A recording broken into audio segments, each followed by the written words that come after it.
And we are off. I'm Shelley Irwin along with Christy Van Haver, and we are off. Christian Mendiola on the track. Yay, here we go. Ready to go for your Hartford Nationals. When we say 7:30 start, there is a 7:30 start. So happy to be here. The 2025 Hartford Nationals conducted by Move United. Here we go, Christy. We've got Christian on the field. Excellent. Way to start. Good morning, coming to you from Calvin University track. Um, it's it's a beautiful morning. We've got a hazy sunshine with some wildfire smoke down here, but Christian is leading us off on our last day of competition here on the track. Wonderful. Yes, this is the mixed 5,000 meter run with Christian Mendiola taking the track out of Minneapolis, it looks like, a 21-year-old athlete that's, ready for 5,000 meters. That's not necessarily a hop, skip, or jump, Christy. That is a long distance. That's a distance I would drive. Yes. But go Christian. Well, that's why nothing personal. Christians out there, and we are not. Christy, as we watch Christian, and obviously prepare for a wonderful morning together, you representing Mary Free Bed Rehabilitation. Tell us more about your work. Yeah, I've been at Mary Free Bed about 31 years, so I've worked inpatient pediatrics, outpatient. I've taught at Grand Valley. Now I work in wheelchair and adaptive sports, so I coordinate a lot of competitive wheelchair sports teams, classes, and clinics. And it's just a pleasure to be here. This is my first time announcing, and so always something new, always something changing, which has been my key to longevity. Yes, and of course, this the first time the Hartford Nationals conducted by Move United here in Grand Rapids. It's year one of two, so very lucky to have Calvin University, and we'll get to the many others, including Mary Free Bed and certainly West Michigan Sports Commission and many others who believe in this sport of athlete. You know, Move United is the national leader in community adaptive sports. Again, something Mary Free Bed knows about. Absolutely. We've been really excited to be a Move United chapter for a number of years now, and it's been a great movement. It's been a great organization to be associated with, going to their conferences and now hosting this event has been amazing. Yes, again, we have kicked off the mixed 5,000 meter run with one contestant as we speak, Christian Mendiola, making his way for the 5,000 meter run. Will be on standby for the next heat, which is the mixed 3,000 meter run. But I wonder what Christy, what it's like to be the first of a morning. This poor guy's probably been warming up. The mental nerves have been hopefully in his favor. What do you think? You know, as a runner, I ran in high school and college. I loved morning runs because it's cool, it's fresh. You didn't have all day to sit around and be nervous about the race. And he has to run his own race. He has no competition out there on the course. So I don't know if he has a clock he's going with. I know a lot of our distance runners, when I ran up at Central, they had a race plan. And so, they would say, in the first couple of laps, this is the time split I want to go for. And that would really work well for Christian right now to help him stay on pace and be able to push to a personal best. Yes, I guess one of the positives is being the only. He can start in the first lap and doesn't need to worry about cutting anyone off if he crosses over. That's right. That's right. There's no crowding. There's no boxing out. There's none of that strategy happening. It's Christian against Christian, and he's trucking right along, doing great. And as I look at our rundown throughout the morning, Christy, it looks like this might be the only solo runner. So we'll have some good competition. But you know what? Yes, there needs to be a gold, a silver, and a bronze. But isn't everyone a winner here? Absolutely. Absolutely. They've all worked really, really hard to get here. They've all punched their ticket and qualified to be a part of this national event. But absolutely, you can hear people cheering for Christian and keeping him in the race, definitely acknowledging praise. Yes, again, mixed 5,000 meter run where we kicked off our Hartford Nationals conducted by Move United with Christian Mindiola. I understand what I learned from Amanda Gregory yesterday that you have to kind of check in a good 20 minutes or so before your heat. So is that when the nerves start, Christy? I think so. I mean, I'm on time because if you miss your race, you don't get to do it. So like you learn time management, you learn to be on time, be ready, be prepared with all the things you need for the race, and it just teaches you a lot of life skills. On top of all the other benefits of belonging and being a part of a team. Christian probably does have the capital on the weather. I think it's going to be actually a beautiful day, low 80s throughout the day, and I know we're here till 11:30 or 12, so we know how it gets hot. And you said a little bit of a mist in the air that could be with us, but you know what? It's not raining. It's not lightning. I don't want to jinx, but it feels good right now. Yeah, it's supposed to be lower humidity today, so that'll be good. That was one thing I always liked was the cooler times to run. The heat will really get to you. Yes. Here we are again watching Christian on behalf of the Hartford Nationals conducted by Move United. Give me a fun fact about Move United. Move United is the national leader in community adaptive sports, empowering 125,000 youth and adults with disabilities each year to push what's possible and live to their fullest potential. Yes, and again, so lucky. I know back in, I think, 2011, Saginaw, Michigan hosted the Hartford Nationals, and now back here for a couple of years. That's wonderful. Not to jump ahead of Christian, because we want to, I can't wait to hear the bell. You know what the bell means. He's got one more lap, One so more that's when lap. the bell goes, but we have not heard that yet. There will be a Mary Freebed competitor in the next heat, I see. Yeah, Stacy Carr. That's exciting. I'm excited to see her race. And I'm going to ask some silly questions to you, Christy, with your expertise in Mary Freebed. Is there a team? There is a team for Mary Freebed that comes to these events? Do you know? There's not actually, and so that's another benefit of having the nationals move around to different locations. Is it really introduces programs like ours to new opportunities for our athletes in the community, and there's Endeavor Games down in Fort Wayne, and other opportunities. Glassa has a great tournament over there, and so this has really opened our eyes to new classifications that we could serve, new opportunities for our athletes here in the community. I'm starting to hear the applause in the stands. That's exciting. And Yeah. I asked Amanda last night, does applause matter? And I think we all can agree it does. Oh my gosh. Oh my gosh. When your legs are heavy and you're about to give up, you get to that fourth turn and you hear the roar of the crowd and adrenaline kicks in and that takes you to the finish. Yes. Again, Shelley Irwin here with WGVU Public Media. My show is on tape so that I can volunteer my time to do, something pretty cool. Hashtag dream job along with Christy Van Haver. What is a Monday morning like for you in your profession?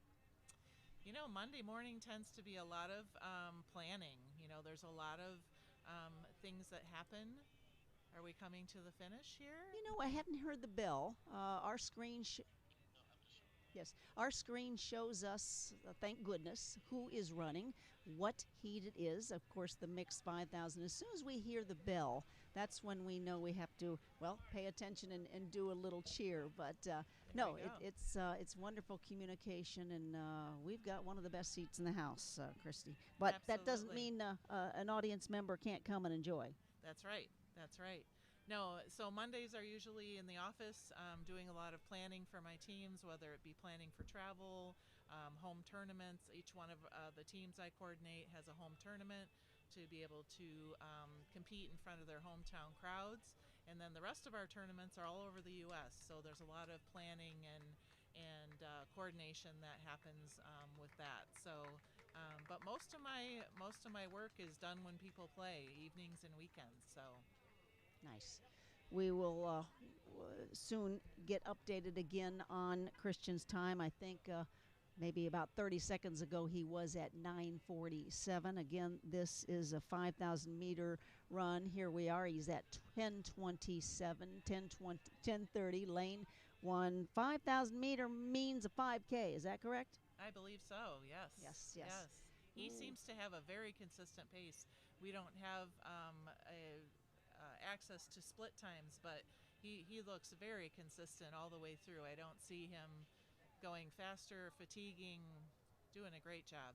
I'm still working at negative splitting. I'm going to start off strong, but Uh-huh. boy, I see the graph, and but it's good to, well, number one, just run, but Right. it's good to work on saving that energy, and of course, we all know about the importance of pacing, and certainly the work that goes into that, and especially with these athletes, Christy. What extra needs to go into their training?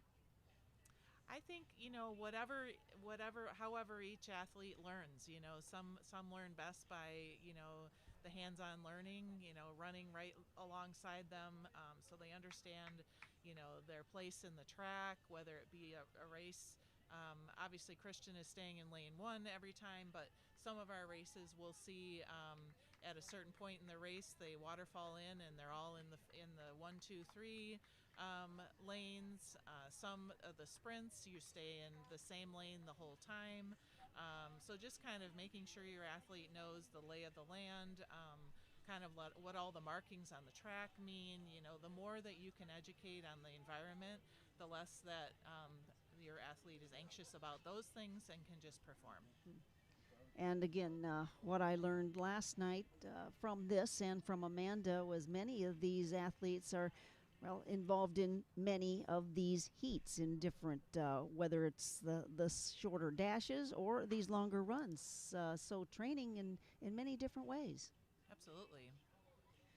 Christian Mendiola is now up to 12 minutes and 34 seconds in lane one. This our first of the mixed 5,000 meter run, first of the Hartford Nationals conducted by Move United, of course, here on the track of beautiful Calvin University. This is a beautiful track. It is a beautiful track. I want to say it's fairly new. I know that when I looked up on Google Maps, there was still dirt around the outside. So I think it's fairly new. It's an absolutely beautiful facility and a great location for this event. Yes. And of course, the local hosts, I mentioned Mary Freebed, West Michigan Sports Commission, very proud of what they are doing in our community, bringing athletes such as this niche to our community, and a wonderful softball and hardball league up in the Rockford area. So it's good to be in Grand Rapids, Michigan. Absolutely, lots of opportunity. Christian is in the T20 classification, which is an intellectual classification through the Paralympic classification organization, and he's just going strong. Yes, very lucky to witness the first. I like these taglines about Hartford Nationals. Champions compete here. Competition builds character. Again, I'll throw it back to what you were doing at Mary Freebed in tandem with this, yes? Absolutely. There are so many benefits to sport, and we see this with our able-bodied population, but we also see it with our population with disabilities, whether it's intellectual, visual, physical. There are just so many benefits to belonging, to a sport, to a team. Some athletes are individual athletes, and some like the team competition. So finding what works best for each athlete is important. But I just went to a Hall of Fame induction for the National Wheelchair Basketball Association, and you would think that their best moments, their biggest, their highs of highs in their careers have been, inducted to the Hall of Fame, or when they achieved a Paralympic medal. But a lot of them talk about the funny travel stories, when Joe Schmo fell on the escalator going up in their wheelchair, or like they missed a transfer in the plane, or whatever, and you laugh about it, and you bond as a team, and you learn to be stronger and more independent as a athlete with a disability, and it's just it's such a great environment to be a part of, and it's fun to introduce new people to the environment and see them thrive and grow and just excel. Nice. And remind me about your background. I'm a recreational therapist. I graduated from Central Michigan University, fire up trips, woo! And I'm I not sure if the audience in Texas understands what that means. So that's right. That's right. So Central Michigan University is in Mount Pleasant, so it's right in the middle of the Lower Peninsula of Michigan, and we are the Central Michigan Chippewas. So our mantra is fire up chips. Our university system has a lot of, you go green, go white, go blue. I'm a Hoosier, so there we are with that. Christian Mendiola is now at 16 minutes and 15 seconds. So carrying on this 5,000 meter run, the first of many heats here at the Hartford Nationals. So as a rec therapist, obviously this is so your wheelhouse. Oh, absolutely. I absolutely love it. I was checking in with the wheelchair racing community, and Danny Romachek was doing a clinic, and he has family in the area. He's raced at the Amway Riverbank Run with us in the wheelchair division, which our Mary Fearbed Guild sponsors, and always learning something new. I don't know how long you've been in a field, you can always learn something new, and it's these athletes are always teaching me something new. I'm learning new things about equipment and efficiency and all the things. So it's I love my job. That is important to hear. Mm-hmm. And our job here again is to give you the play-by-play. Had a wonderful time with Amanda McGrory last night, and I was a little starstruck. I mean, New York City Marathon winner, London, Paris, Tokyo. She's got all the gold medals and more. Team USA Paralympian, works for NBC. But she's down to earth and cares about the sport. So certainly learned a lot from her. So Amanda, I know she's going to be around throughout the week with other tasks. So it's you can go big in this sport, Christy. Absolutely, and this is my first doing this commentating gig. I was listening to Amanda, and I was like, how do I follow that? Wow, what a call she had. And you're doing it. Well, I have Shelly at my left, so what could go wrong? I'll try to keep you on task. Well, thank you for the many volunteers, including ourselves, that know the power of the Hartford Nationals. Again, conducted by Move United, and know that many hands are needed for a successful event. And the weather on our side, and just watching Christian, you're now, you're well into the run at this point. I don't know what his pace is, as you mentioned, so I don't know. There's our 18 minutes and 37 seconds. Is he a 20-minute miler? Is he a 30-minute miler, or 30 full distance, not pace? But we're watching, and he's doing it. He is the kickoff of today, Christy. What a special place. That's pretty awesome. Day 3 at the track and field here at Calvin University, and Christian is warming it up.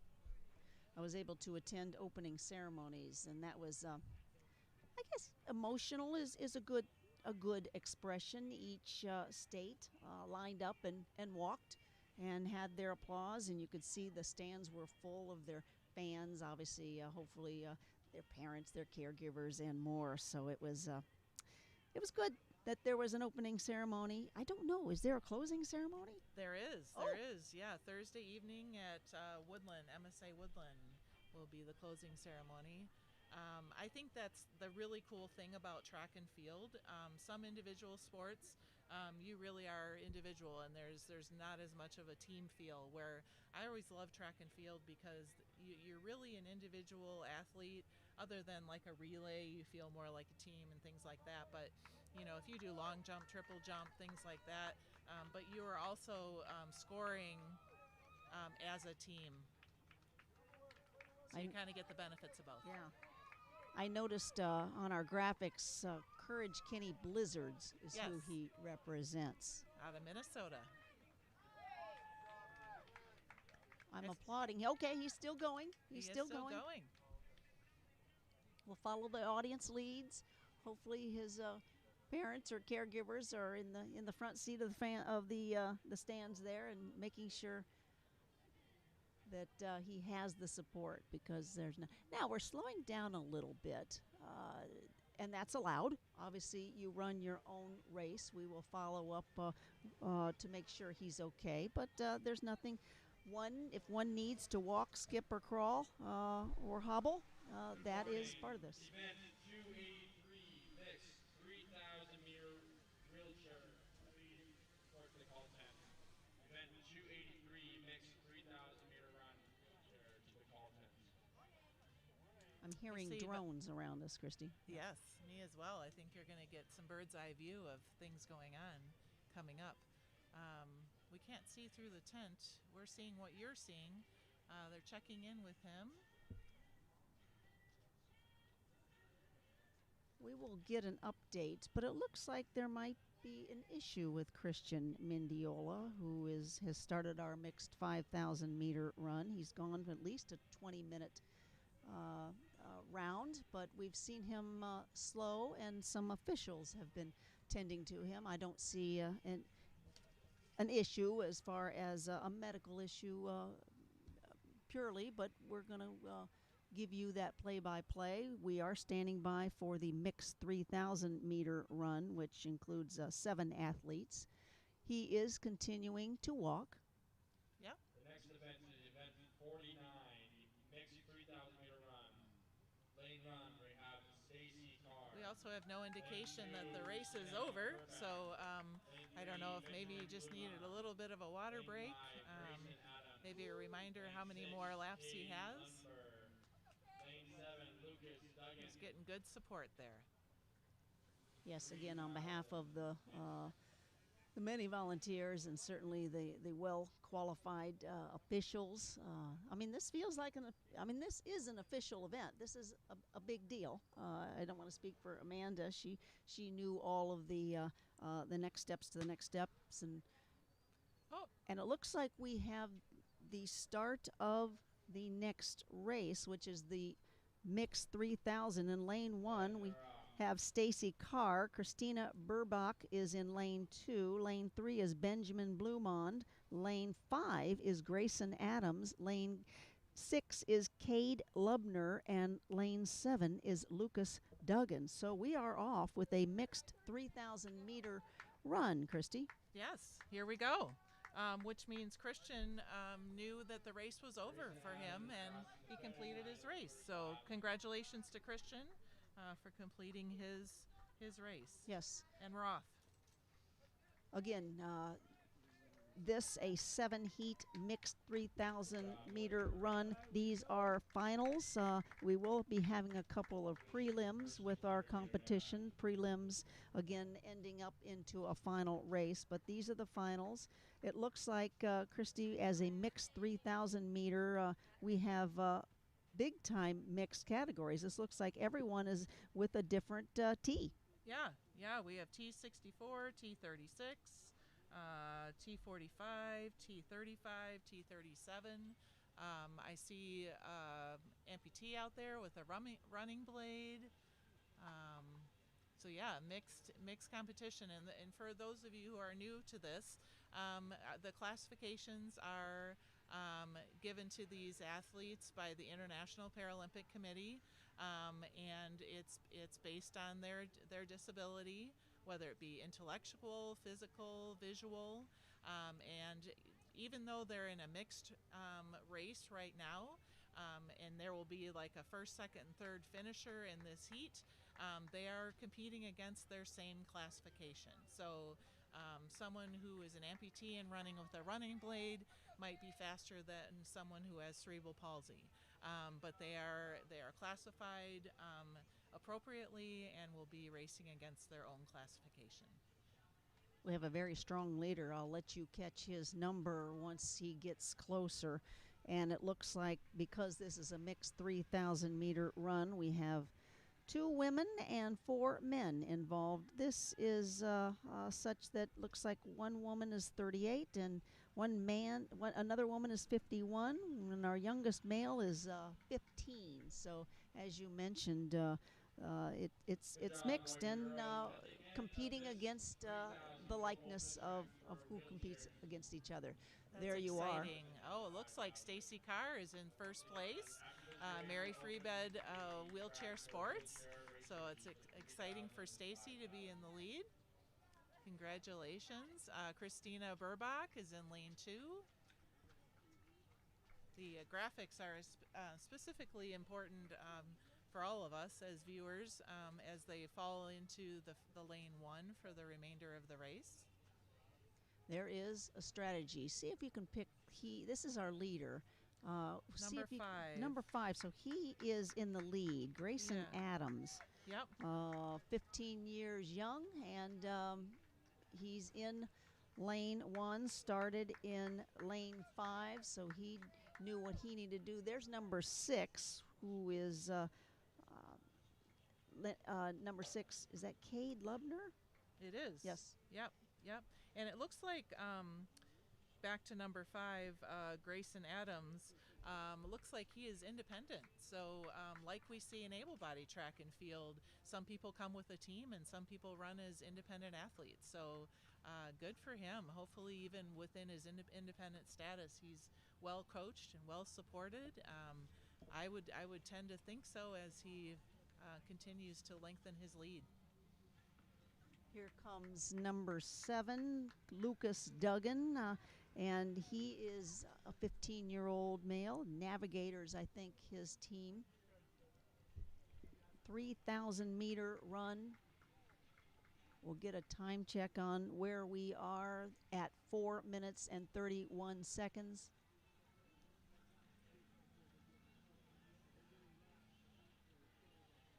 I'm going to see if I can look up where the navigators are from. Yes. Navigators, I can see it right there on the screen. Adaptive Sports, yes. There we are. We're closing in. Looks like we're going to actually pass an athlete. Our Grayson Adams is as the,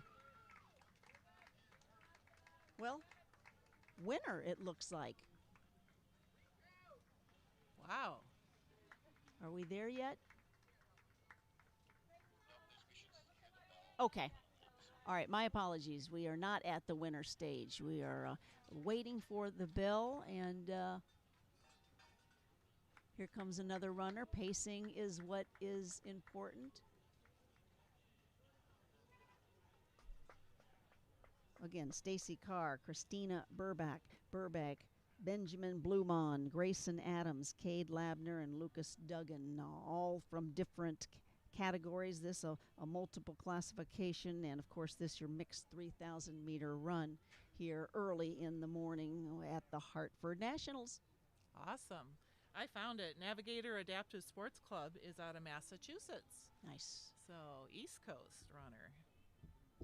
This is our leader. I'm not sure. I'll take that back. That is Lucas Duggan. He's coming through and looks like he's got a wonderful pace. I love it when the arms are moving.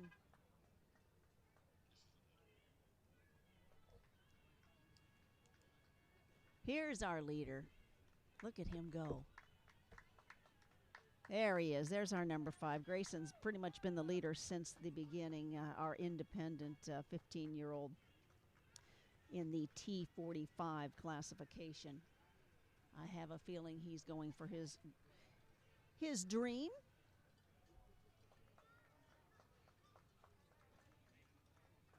Two more runners again. Everyone required to wear their number in the front, not only for photo op opportunities, but for our purposes, and that's kind of what you do in track and field. Again, Grayson Adams in the lead.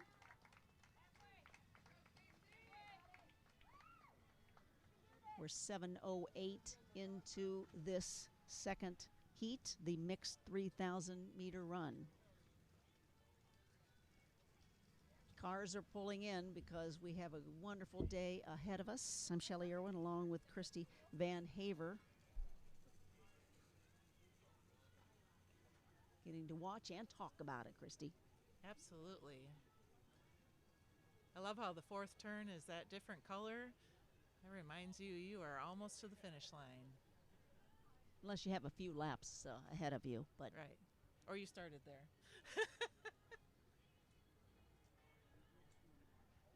there's our leader. Look at that determination on his face. Wonder how he slept last night. You always wonder, how do athletes at this level sleep? I would think very well, because this is day 3 of track and field. Days start very early. I believe things start kicking off at 7:30 every morning, and they've been here till 8 o'clock at night, 9 o'clock at night. So these kids and adults have been busy.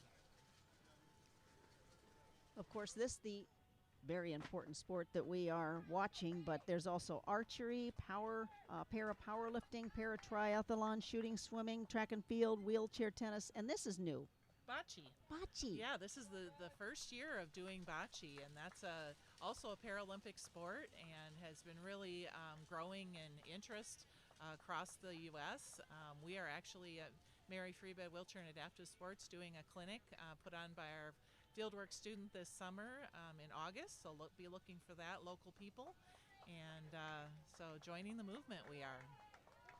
We're at 9 minutes and 5 seconds. Again, watching 7 athletes compete at the mixed 3,000 meter second heat in this Hartford Nationals conducted by Move United on the grounds of Calvin University here in Grand Rapids, Michigan. Come visit.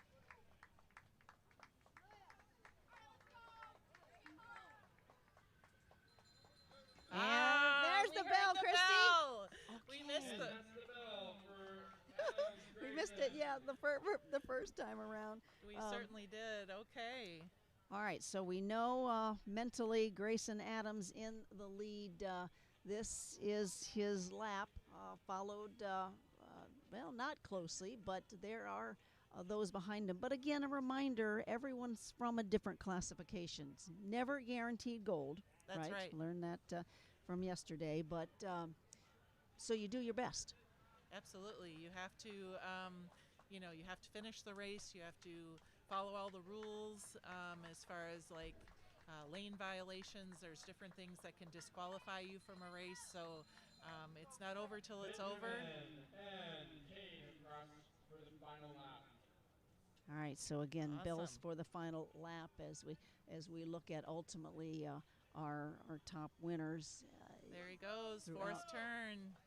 Coming down to the finish. I see some adrenaline kicking in. He's going to finish strong. Wonderful race, Grayson. Wow. This is another day to hydrate. So, and here comes Grayson Adams as your first in this particular heat. Excellent, Grayson.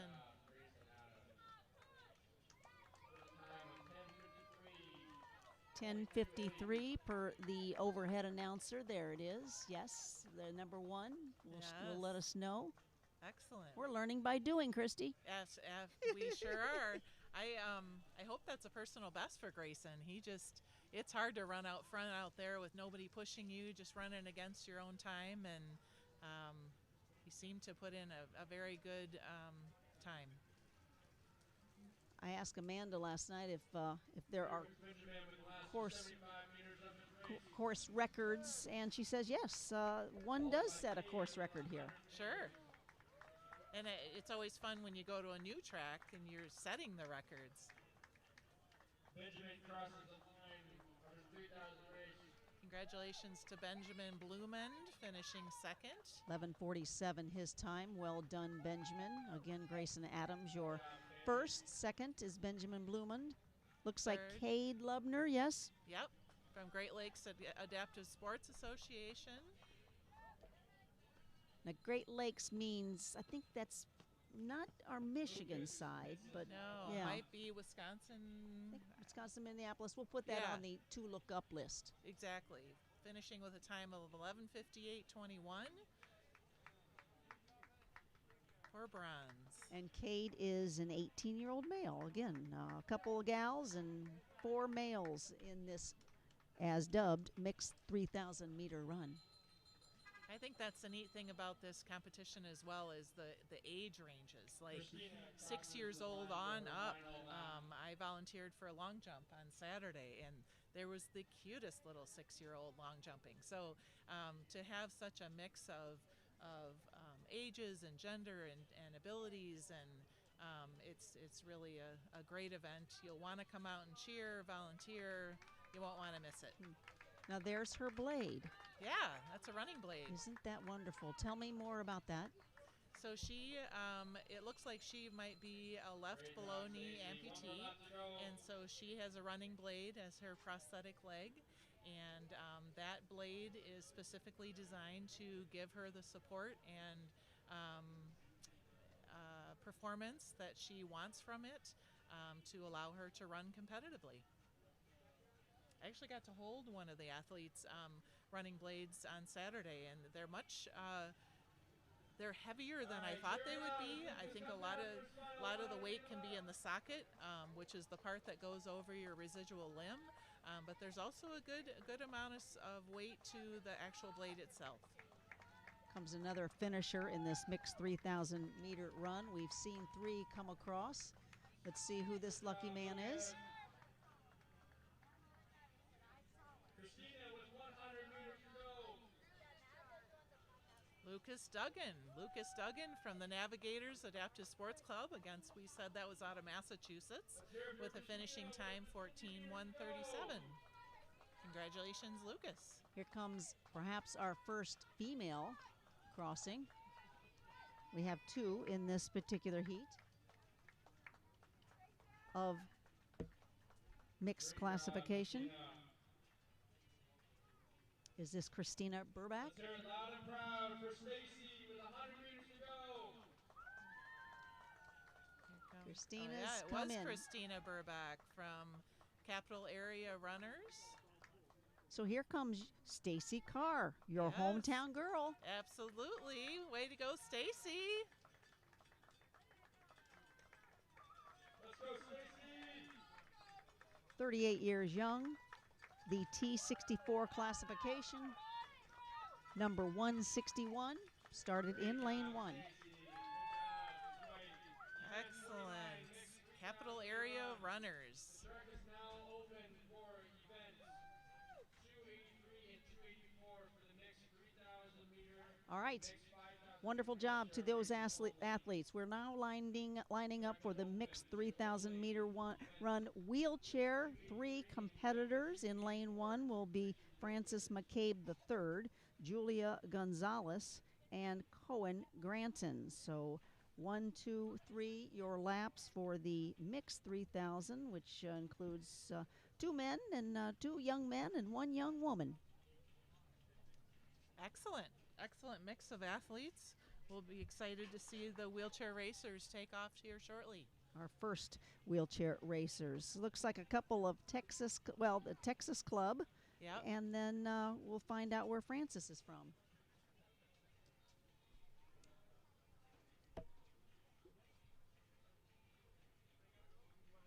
All of these mixed 3,000 meter run wheelchairs are in the same classification.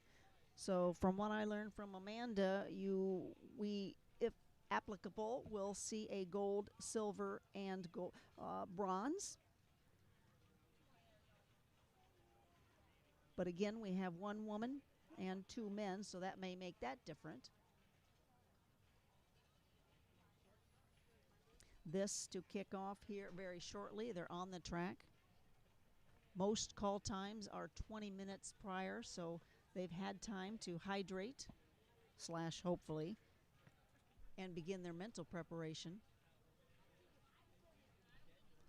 Mixed 3,000 meter run wheelchair to begin. This is event number 283. Lane 1, again, the power of the name, Francis McCabe III, Julia, that's a pretty name, Gonzalez, and Cohen Granton with an M, Grantum. Yeah, so Francis is from the city of Las Vegas Adaptive Rec. So we talk about the heat. Francis has been training in the dry heat of Las Vegas. So hats off to him I would rather be in cooler weather, but this is going to be great. Then Julia and Cohen from the Texas Regional Parasport. When I was following the track events yesterday, Texas seems to have a very strong team, so Yes. this will be a great race. And I would think there's some heat in Texas to train under. Absolutely. Have you been to Las Vegas? I have. Yeah, I saw have. too. Yeah, a number of our wheelchair basketball and wheelchair rugby competitions tournaments are there in Las Vegas. Group of us did a half marathon there, right Oh. down the city of it all. Not in the summer, I hope. No. Again, mixed 3,000 meter run wheelchair. We are lined up or getting lined up. Can you see how that's working? And then we basically wait for the gun to go off. Yes.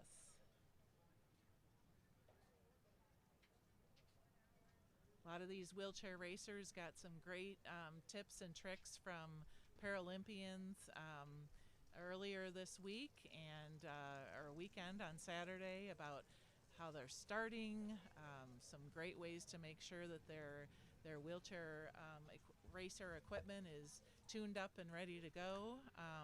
You will see that they have what's called a compensator, and what that does is it is set to two angles, and that angles their front wheel, the straightaway and the curve. And so you will see them quickly tap that compensator, and that will switch from straightaway to curve. I believe they have their compensator at this angle start as the curve, and then you'll see it tap it back to the straight for the straightaway. Again, looks like we are still in the get your chair ready for racing with lane 1, Francis McCabe III, Julia Gonzalez in lane 2, Cohen Grantham. Lane 3, this your mixed 3,000 meter run wheelchair.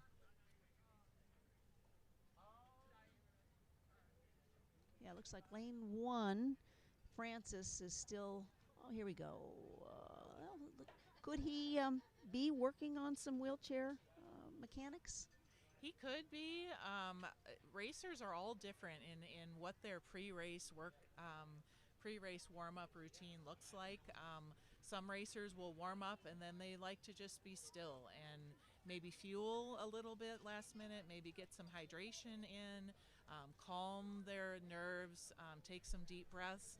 Some racers work out their pre-race jitters by moving. They want to stay moving the entire time until they're ready for that front wheel to hit the start line. I noticed a couple of runners were warming up, and I just heard on the overhead the track is now closed, so it's showtime for these mixed 3,000 meter run wheelchair athletes. Still waiting for Francis McCabe III to complete his warming up or checking out his chair, and here we are coming up to the line and still working on. He might be one of the ones warming up. That athlete might be one that they're asking to clear. It's hard to tell. I do see 3 athletes there. It looks like the green chair might be lane 1. Oh, I see. Yes, maybe that was it wasn't the runner, it was the chair. Yeah. Now we're starting to. There's Francis. That was not Francis. Correct. That was someone warming up for a coming up race, I believe. So you will see our wheelchair racers have helmets. Helmets are required. They will wear their bib numbers on the side of their helmets as well as on the back of their racing equipment. Looks like we're about to start. And the race is off.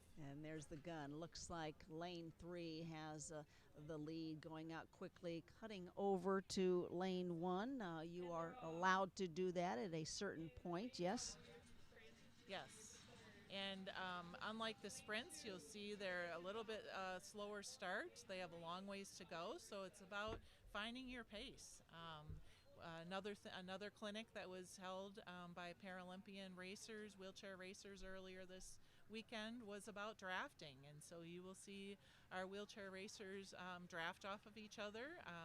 You see the person in first place currently peeking back at his competition behind him. They often are stronger if they can work together. So it's there's a lot of strategy and a lot of communication out there on the track as they work together. But then when it comes to finishing, you know, all alliances are gone, and they one for each other. And no doubt Julia Gonzalez and Cohen Grapton are from Texas. So we do see the teammates going at it in competition. And from what I got from Amanda, and you know this as well, they could be best buddies, but when it's time for the show, you do your thing. Absolutely. We have a Mary Free Bed hand cycling team, and they do the same thing. They come up with a game plan, and they say, you know, we're going to draft off of each other. I'll lead for a while, you lead for a while, but when we get to this mile marker, it's on, and then from that point on, it's an individual race. Christy, tell me about the hand cycle. Yeah, so the hand cycle, so wheelchair racing, as we're watching right now, that's equivalent to running. Hand cycling is equivalent to biking. So it's basically a bike with the componentry inserted upside down, and the athletes propel the bike with their arms instead of their legs. And we have a very competitive Mary Free Bed hand cycling team.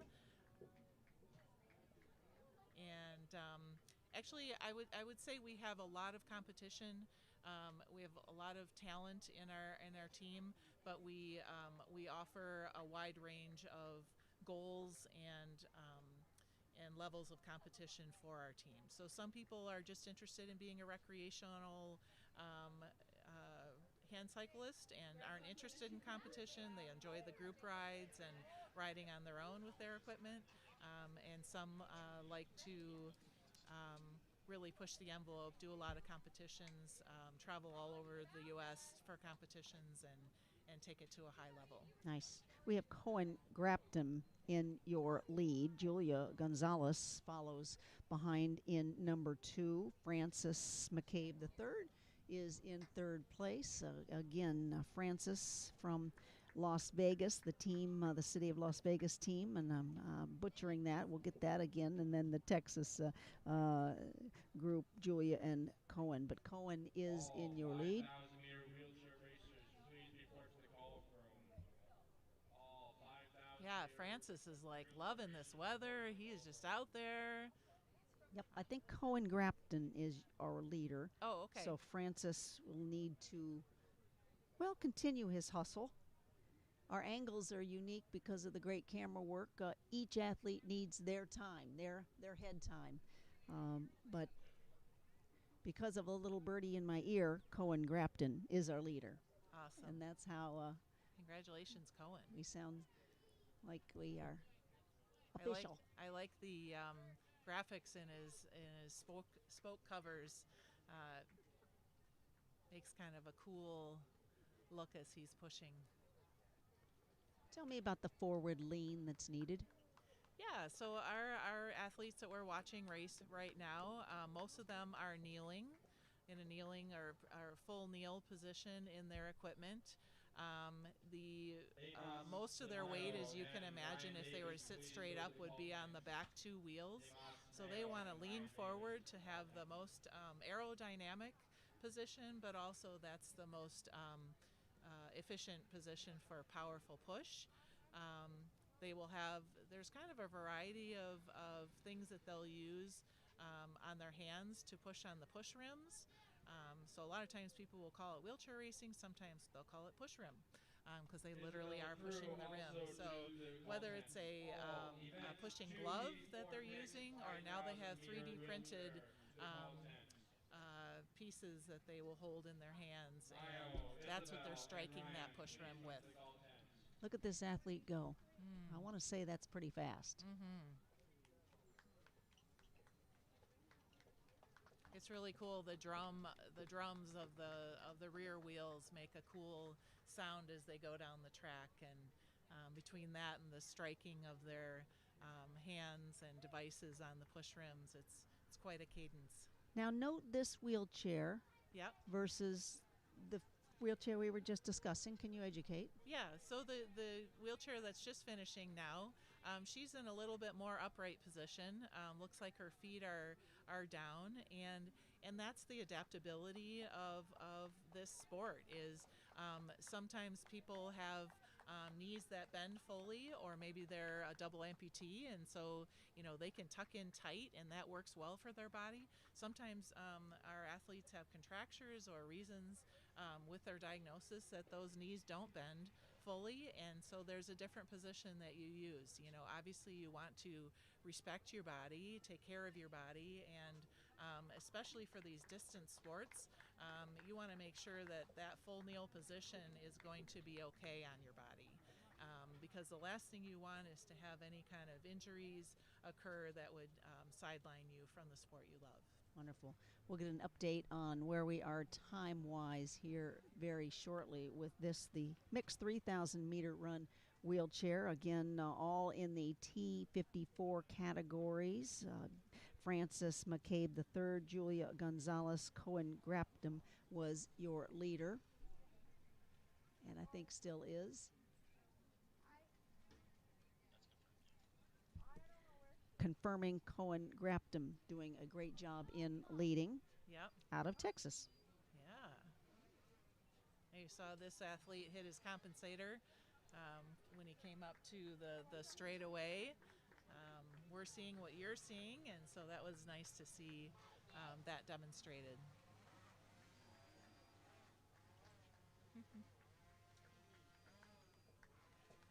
Watching Cohen, are there, there's the bell, the magic Cohen bell. has one more lap. Yes. Are there any repetitive shoulder injuries that can occur? I don't want to be a Debbie Downer, but obviously rehab is there, but there's some stress going on. Absolutely, and not 100% of the time, but a lot of the time, athletes who are wheelchair racers are also full-time wheelchair users, and so their arms are their legs, their arms are their full-time mobility, and so making sure that you're warming up and stretching and really caring for that shoulder joint and those shoulder muscles is really, really important. We have a shoulder health clinic coming up this week, put on by our Mary Free Bed resident, and that's something to take very seriously for sure. There he goes, hitting his compensator for the last straightaway to the finish line. Cohen Grantham, again, out of Texas. Texas Regional Parasport is the formal team. Here we are, and boom. Congratulations. He crosses the finish line. Wonderful, 8:33-ish. The time not official, but from what I see, and another athlete coming up. Owen Grantham has passed the finish line. Congrats.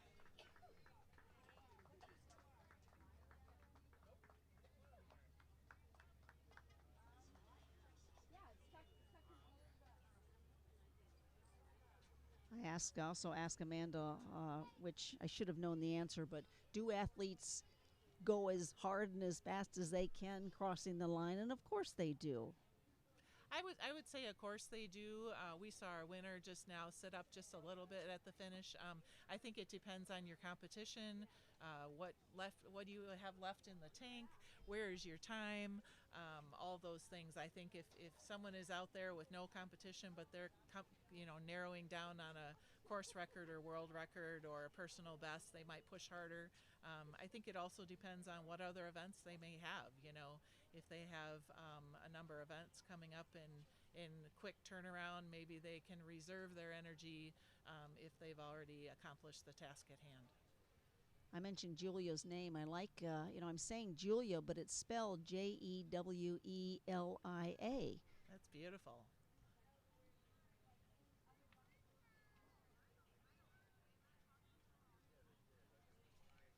And I trust this with the same classification. We are looking at a gold, silver, and bronze as applicable. I would assume that is the case. Yes. Good push. Are we coming close to the finish line for? Is this Francis? I believe so. Oh, that's so exciting. Woohoo! Nice. Oh, Oh, one nope. more lap. There's the bell. Okay, that was the bell lap for that athlete.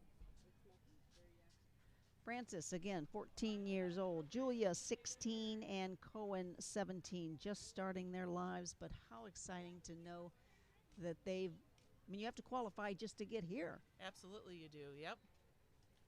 What's also exciting is athletes that race at a wheelchair level are now part of high school sports.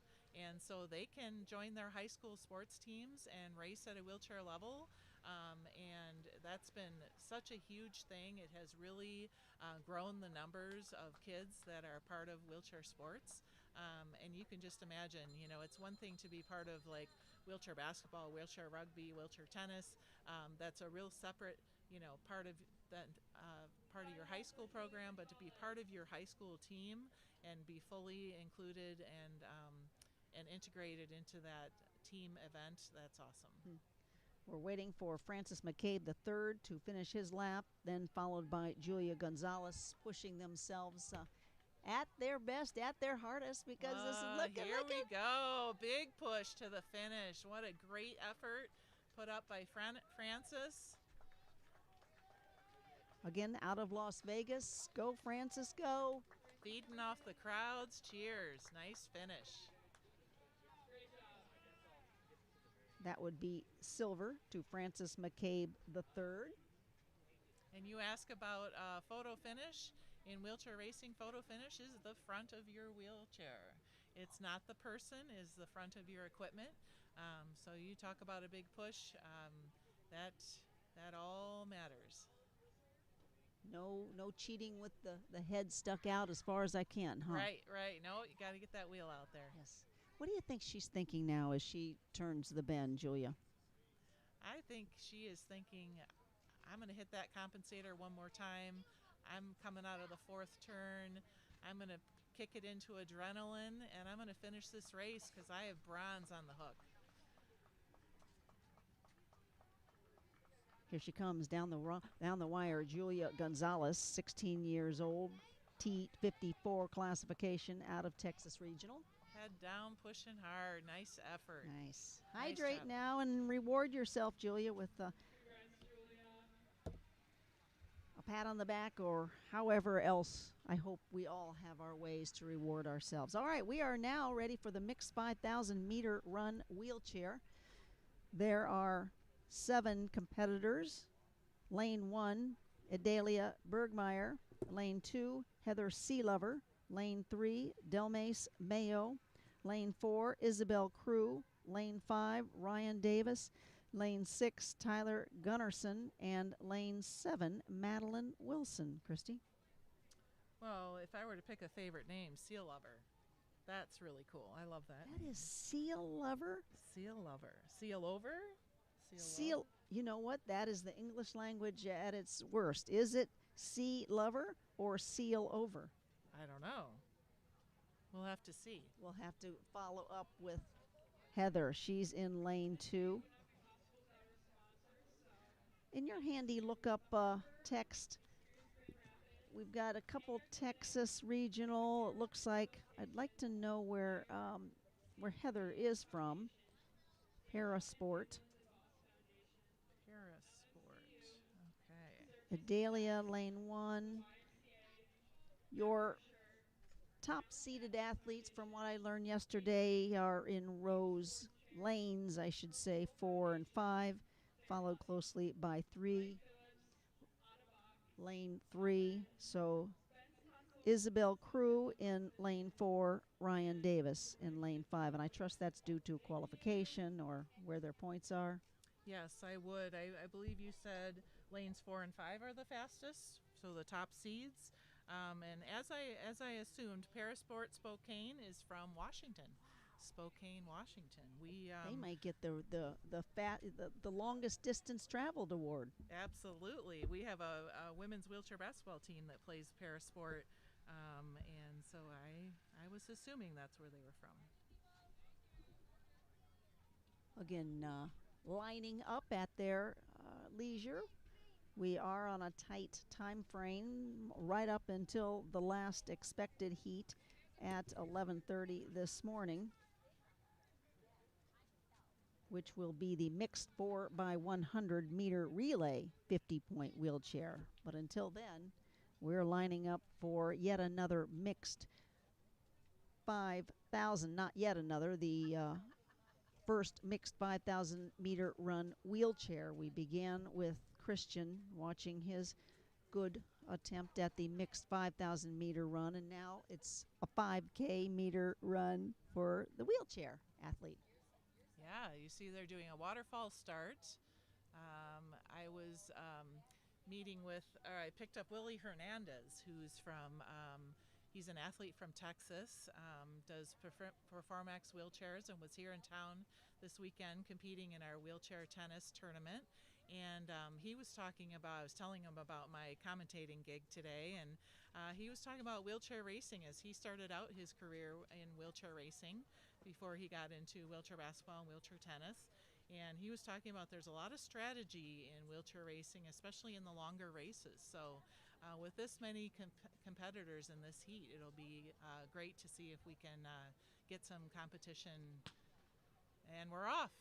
There goes the gun. Again, the goal is to move into that first lane where it looks like Adalia Borgmeyer has backed off the lane 1, and now we are in, well, the very beginnings of a mixed 5,000 meter run wheelchairs, which will probably go a little quicker than our mixed 5,000 meter run. Absolutely. Absolutely. What did Amanda say yesterday? They were going about 14 miles per hour. Looks like front 3 are drafting together, so that's to their benefit. That makes them faster and able to pull away from the pack.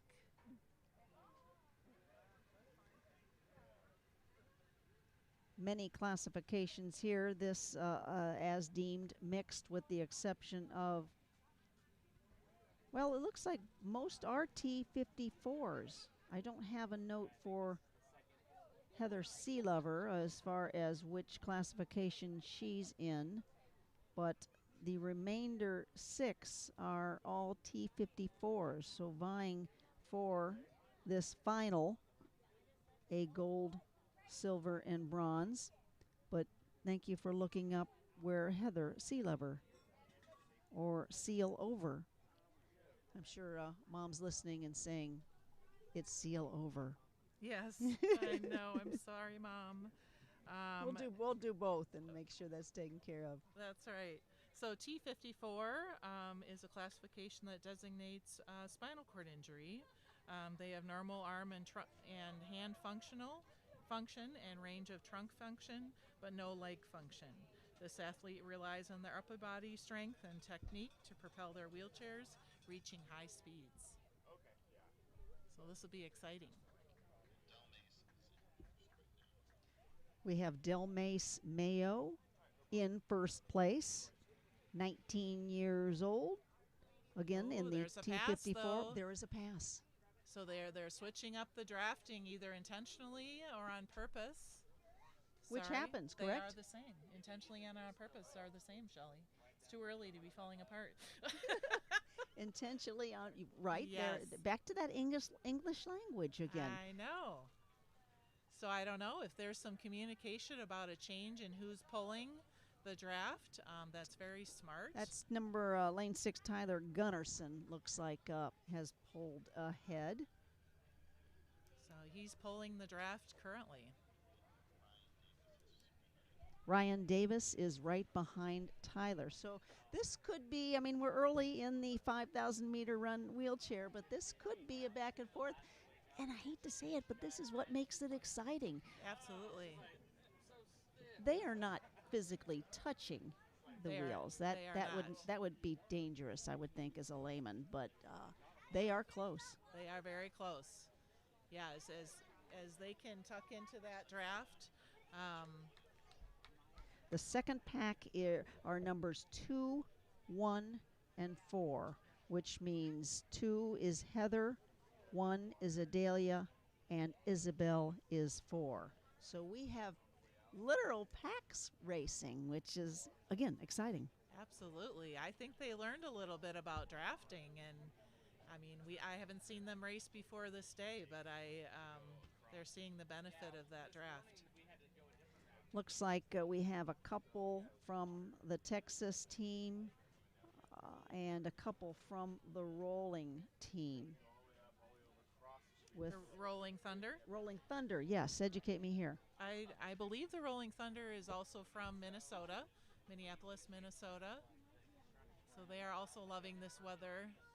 It stays cold in Minnesota, so the last breath of spring, and so they probably do a lot of training on training rollers indoors in their equipment, a lot of training maybe potentially in an indoor track, so it's nice to be outside in the sun and the fresh air. Ooh, another pass. Is this the leader pack lapping? Waiting for an update. But you're right, we're back and forth.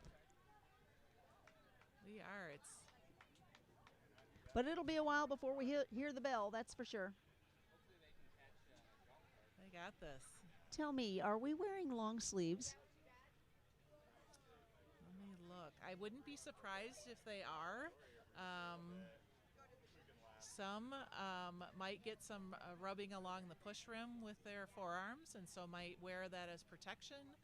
Some might be wearing them for compression, like we're seeing in lots of different athletics venues now. Oh, another change in leadership. So again, maybe some communication about, hey, it's your turn to pull the pack. But I imagine that last lap, everybody's on their own. Yes. Again, 7 competitors. We're watching the mixed 5,000-meter run wheelchair. Adalia Bergmeyer, Heather Seelover, Dilmace Mayo, Isabel Crew, Ryan Davis, Tyler Gunnarsson, and Madeline Wilson, all vying for their T54 gold, silver, bronze levels. See them hit their compensator to the. If you're just joining us, the compensator is on the tube of the equipment, and that directs their front wheel. So the compensator is set to suit 2 different settings: straight away, straight on, and then they'll hit the compensator as they head into the curve, and that compensator is set for the curve. We've been racing about 6:23, 6 minutes and 23 seconds. So again, every minute counts when it comes to, well, your PR, your personal best, or your world record here. So as we see this change of leadership, I just talked about the compensator, but they're also able to make small adjustments just by pushing their large wheels in the back. So you'll see their front wheel pop around a little bit as they readjust and stay straight on the course.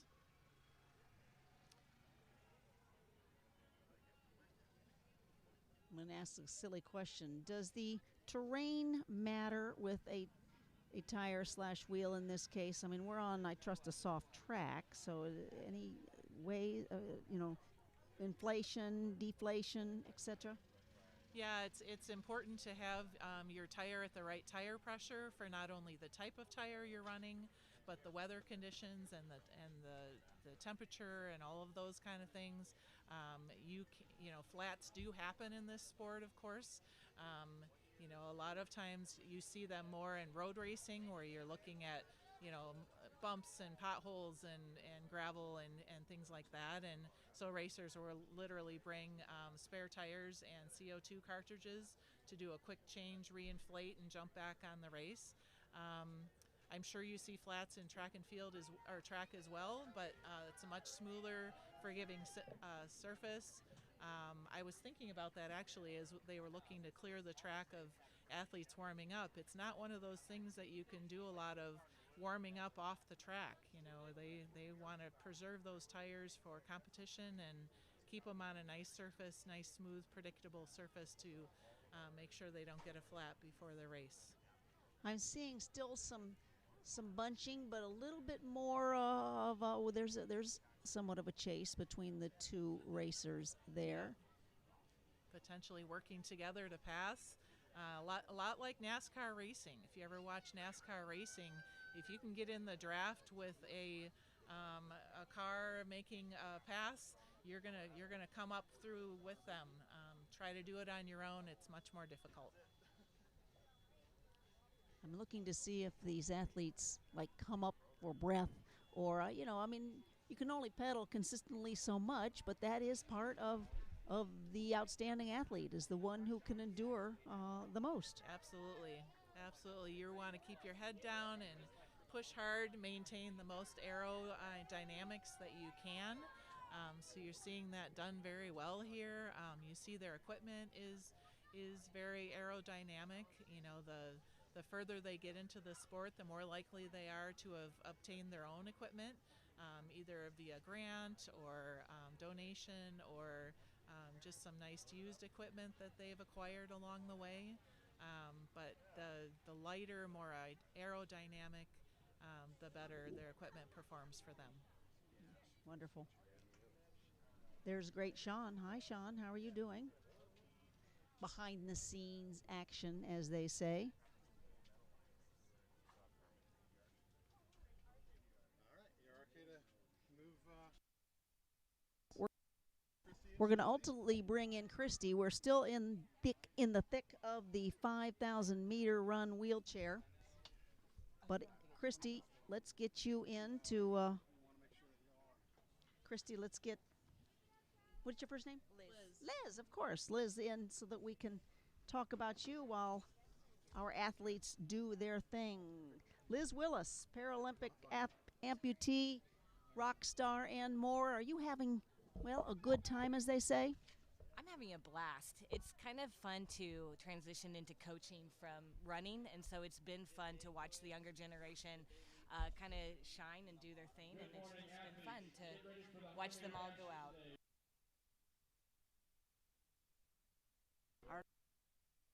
Our leaders are 5 and 3 in the front pack, so I guess you're going to be trumped by some play-by-play here, Liz, which is totally watching it. is important. And what's it like to watch it? Oh, as an athlete, it's really interesting to watch it because, like, this is a wheelchair race here, and so I am taking note kind of a coaching standpoint to see what the front runners are doing. I'm looking at their stroke and their flick and then where they're landing, because it's different for distance versus sprints on how quickly they turn over. And so the best way for me to learn is to watch some of these best athletes go out and compete and watch how they are. See right there, they're coming through together, and just watch how they play off of each other. Passing for wheelchair is interesting because they have been passing on the inside if they're choosing to draft off of one another, and then they share that lane, pass on the inside, pop out, and go behind. And so it's just been kind of fun to watch the wheelchair racers and the strategy that they have to work together. Yes, Christy, still exciting. Very exciting. Glad to have Liz here for sure. Liz, Welcome. so you're coaching now? I am coaching. Yes, I am coaching. I went to Rio in 2016 in the Paralympics, ran the 1, 2, and 400 meter dash, and then thought I retired for good. And COVID hit. We adopted a little girl from foster care. I became a marathon runner, ran 3 Boston and won 3 Boston marathons, and then decided to transition to coaching. All right, let me write that down. Sure You thing. won 3 Boston marathons. Yes, that's correct. Stand by on that. Christy, we're hearing the bells. One more lap to go. This Again, is where yeah. maybe all bets are off. What do you think? Oh, this is always fun to watch for sure. Those two in the back are actually kind of closing in on the gap on that front leader there, and I can't see the names or the people from my standpoint, but And we don't. Yes, and we don't know if that's the leader. there they go. Okay. yeah. Oh yeah, It- sure. it They're probably could- going in for a lap Yeah. there. Yes. Yes. Yeah. So number 7, Madeline, is being passed in this particular heat of the mixed 5,000. So we're going to come who down are to what, these two? Liz? Play by play. Talk about it. Well, who are the two up there in the lead here? I'm trying to see who we have finishing off. 3 and 5. But are, yep, see he popped out from behind, and there he goes. Boom. boom. Nice. And boom. Excellent. That shoulder flexibility during the flick Wow. Shoulder flexibility could have been the thing that got them across the line. We'll Yeah. find out officially who our top three are here for the mixed 5,000 meter run wheelchair. I find it interesting on wheelchair. Usually they're drafting so close that at the end of a 5,000 or the end of even a 1,500, they'll come out to pop in their last 100 right there off the curve, and they'll come into first and second. Versus ambulatory, we'll stay in lane 1 down the straightaway and only come out right towards the last 25 meters. So that's a little bit of a difference between wheelchair and ambulatory, is that they will come right off that curve and come out into lane 2. I don't know. Just Yeah. observations I make. Yeah, no, Yeah. that's a good one, and it's I don't know. I wonder if the strategy is just to get that clean air and that opportunity to just open up and go. We are looking at 4, 2, and 4, 1, and 2 still on the athletic competition. That's Isabel Crew, Heather Seelover, and actually is in third is the last. Adalia Borgmeyer would be then following Isabel Crew. So still 3 rounding the curve and coming Here they for come. home. Yes. What a push! Nice job. What's it like to cross the finish line, Liz? It's exhilarating to cross the finish line. Depends which race. The 100 meter, I don't have time to think, so you're already done before you had time to process the approach. The marathon, you're crawling and you're just hoping to survive, and it is the best feeling on the planet because your legs are dead. Everything has been exhausted. It's just an exciting moment. And the 400, that's probably my favorite finish line because your legs go numb right around this curve here on the last 100, and so you're just running with all of that lactic acid building up in your legs and just pushing as hard as you can to get to that finish. So it's a different feeling for each distance that you run, and it's fun. It's just exhilarating. Yeah. Lane 7 is left to finish. We applaud just as much for, of course, Madeline Wilson, as she will be taking her bow in this mixed 5,000 meter run wheelchair with the navigators. So again, I imagine right now at the end of this 5,000 that their shoulders are just burnt. They're pushing every moment, every ounce. It doesn't matter if you're in first place, last place, as long as they're doing their best and giving everything that they can. Each one of those athletes is feeling the same type of response there. The body's just pushing to its max before it crosses that finish line right here. and isn't Nice that job. what you do as this level athletes? You give it your all? Yeah, you give it 100%. It doesn't matter. As I said, if you're in first place or last place, all I tell my athletes is as long as you do the best that you can do on any given day, then that's all I can ask of you. So as long as they go out and give it everything they have, focus on their form, focus on executing how we've practiced, then I'll be a happy coach. Yes. Christy Van And Haver? this is nationals, so they've beat out a lot of people to be able to compete at this event. So if you come in last at a national event, think of all the people that didn't even make it here. Exactly. That's what they always tell us to do when we went to Rio and to the Paralympics is, if you place in the top 3, you've more people leave without medals than they do with medals. And that's sometimes hard to wrap your head around. I took 6th place in the 400, and that was the best I had done, but I'd only been an amputee for 5 years, so I was just happy to be there. So, Absolutely. it's the frame of reference and what your goal is. Are you there to set a world record? Are you just happy to have the moment to be there and give it the best you can? And that's kind of where, once again, you're competing against yourself and the best that you can be. And when you do that and you focus on that, then winning starts to occur. Absolutely. So what's Here she happening here? goes. We're coming down to the wire. She's finishing. It's good. Nice job. Madeline Wilson out of course, the continued T54 classification. Nice finish. Good job. Yes, yes. So I asked this of Amanda, where do you keep your medal? Z. Pearl. They are down in my weight room, and my favorite medal is actually in a framed case downstairs in our basement. We're from Kansas, so anything that's valuable we want to keep in the basement for tornado purposes. So It's called reality. But we have a finished basement, so it's kind of fun. It's down in our living room. Nice. We're setting up now for the girls' 14 to 16 100-meter dash. Of course, the U17 wheelchair. These are prelims. Prelims. So we'll have 2 heats of this. And Christy, so this is, you got to still do your best to get to the finals here. Absolutely, and this is T54 again. So this is same classification as we just saw race, but we've kind of settled into multiple laps. This race is going to be quick. Yes, and here we are with a bit of a breathing room of a 15-minute break for the track to be reset. So at this point, at 8:50, do we take a little break? And we'll be back shortly. We'll take a little break, Christy and Liz, and be back shortly. Sounds fantastic. All right. I'm curious.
myself along with Christy Van Haver with Mary Freebed, Shelley Irwin, and well, let's continue our conversation with you, Liz Willis.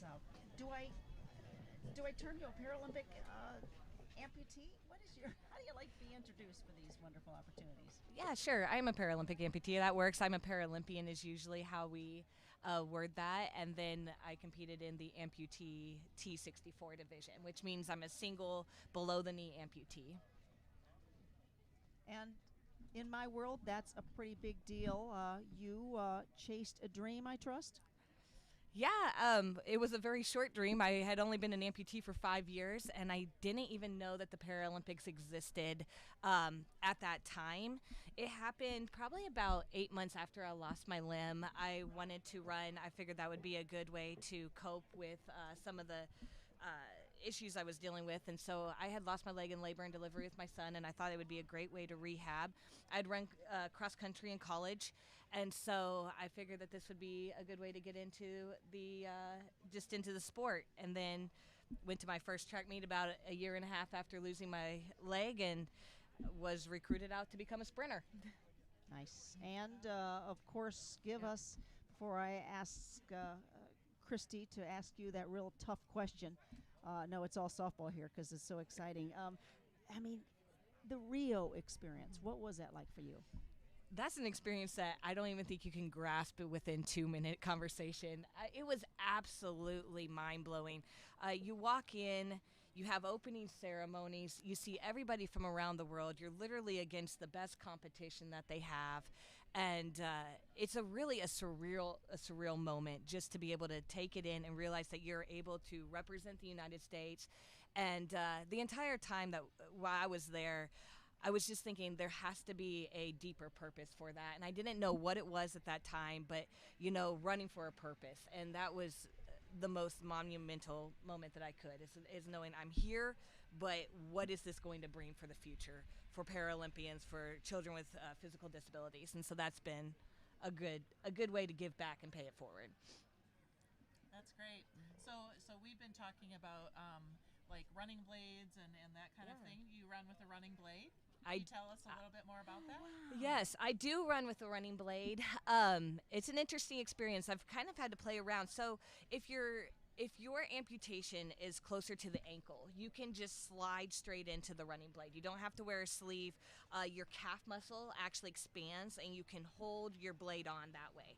I'm cut mid leg, and so I have just a little tiny fibula. I call it my fibby, and that makes it so I either have to use a pin and lock or a suction, like a sleeve. And so I ran competitively with a sleeve, and then I decided, well, I want to play around and see if we can do a pin and lock. And because I wanted the freedom, I didn't want all that heat because it gets so hot to have a rubber sleeve going all the way up your leg. And so I wanted to see if I could get freedom with a pin and lock, which I can run with a pin and lock, but it just continues to slide off. So yeah, you have like 3 different systems. It's figuring out what works best for every single athlete. Moisture wicking socks on underneath, then you have a rubber sleeve, and then you have to put more socks on, and then you get it into the socket. So it just is a hot process that you have that a lot of people don't realize. You can actually, face some burns and blisters just because of the heat going on in your leg. Yeah. Yes. And would you share a bit of your Boston Marathon experience? Boston, once again, was amazing. I don't feel like my body is actually built for a marathon, so the fact that I went out and actually trained for it and came out winning and then setting a world record in the half marathon, which has been broken already. But, just having that moment to know that my body can be pushed to those limits was phenomenal. It started off because I adopted my daughter from foster care during COVID, and she was a very active child, and I needed something to do, so we bought a jogging stroller and just started doing miles and miles and miles, and she was calm, and so I ended up building up to a marathon and then qualifying for Boston and then winning Boston. So it was just like this chain of effects. If you give a mouse a cookie, right? You eat the whole box. Right. As they say. That's right. And is it still, mile 21, mile 23? You still feel those effects? Mile 19 through 22 in Boston are called the hills. So you are actually a negative most of the marathon, and then you start climbing, and you hit Heartbreak Hill, which is number 4, And I'm not gonna lie. Okay, here's a little trick of mine. I bring an oatmeal cream pie, and I eat it at the end of Heartbreak Hill if I run all four, make it at the top. So it's like, a lot of people like having their protein bars. I bring an oatmeal cream pie for along the Boston Marathon course and eat it when I'm done with the fourth hill. Make a note on the way home. I'm going to stop and Right. get the. What are you telling? What's the future for the young Liz Willises in this sport that you coach? I don't know. I'm excited because I heard that this meet has 100 more athletes. Is that correct? This event is up 100 athletes from last year. And so it's exciting to see the programs growing and expanding. I feel like that here at the youth level, Move United has made great efforts to expand the programs across the United States so that way children have access to the communities, have training and programs. I didn't even have a program when I was training. I had to reach out to a college and ask if I could train on the college. I didn't know of a single amputee in my area. So to see these programs growing and expanding and giving them an area not only to compete but to have one another, for the parents to be able to communicate and build with one another a community, just so that way they can learn from each other, grow from each other mentally, emotionally, physically. It's the entire conglomerate of everybody here together, working together. And it's been exciting. And now we have moveunitedsport.org for more information. Christy, I know more on Move United. There are over 35 sanctioned competitions across the U.S. Yes, yes. Those certified sanctioned competitions have been what our athletes coming to this competition have had to exceed in. And so they've competed in those competitions and punched their ticket for nationals, right? Sorry to wave you up to the microphone, but if I couldn't hear you. Yeah. Yeah. Is your mic on? It is. Let's just even go there. It's lit. Yeah. Good. Tell me, Liz, then coaching. What is it like? I mean, this is the day. Yes. Yeah. So what's it like? It's nerve-wracking because as a coach, I want to sit there and I want to watch them execute perfectly, exactly how we practiced. And when they do it, they come out with gold medals and PRs and personal bests, and that's fantastic. And then when they don't do it, I cringe and I have to walk backwards before I say hi to them. But no, it's exciting to see them. Like, for instance, one athlete, we're trying to get him to use gloves. He has gloves, they fit, and with a wheelchair, you'll get blisters on your fingers if you don't use the gloves. Shows up to the 200, doesn't use his gloves, so that way he's pushing, he's on his little handlebars. So today, we're going to be using gloves, and it's very exciting to see that. But then he threw all PRs in the field, and he took home golds in the field. So I'm like, maybe we need to start honing in on field events and realizing track, we're just out here for fun. Wonderful. And so you have to realize, is it competition or is it here for a good time? Yeah. Coach Liz Willis, Paralympian. Thank you for this conversation. Yes, thank you for having me. Good. All right. We again are in the waiting zone for girls 14 to 16 100-meter dash. And of course, looking at T54 U17 wheelchair preliminaries. Also looking forward to 2 heats of this. We are now going to bring in Tyler. So Liz, thanks a lot for this opportunity. And selfishly, good luck to your team. How's that? Along with Christy Van Haver on behalf of Mary Freebed. How exciting, again, I'm going to say this over and over again, the starstruck, to talk to a Paralympian. Here comes yet another star to discuss his road to his success. But there's a lot of hard work in between.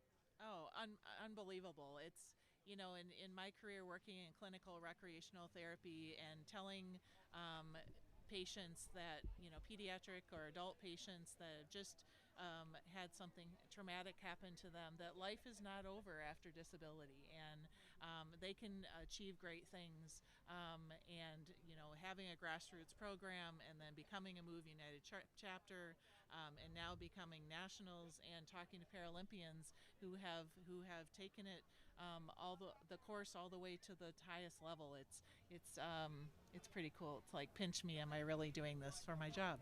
So welcome, Tyler. Thanks. It's great to be here. Great. Tyler, we'll call you TC Carter. You kind of wish there was snow here? Yeah, I would love a little snow. I'm definitely a winter sport athlete. That's what I, grew up doing and love it being a little colder out. But it's fun to be in a track in a different environment. And kind of with my job now, this is more where I spend my time. So I can't complain a whole lot. Take us back, Tyler, to your winnings. Well, I like to say that Move United, which at one time was Disabled Sports USA, when I learned who they were, was a big part of my journey into sport, having been able to get me out to Breckenridge for the Hartford Ski Spectacular, get onto snow when I was a wee little guy, much smaller than I am now, and just not only learn skiing from just like a fun aspect, but learn it on a technical side and really get into the nitty-gritty of racing and develop my joy and fun for it, which eventually led me to somehow making a few Paralympic games and somehow making a couple.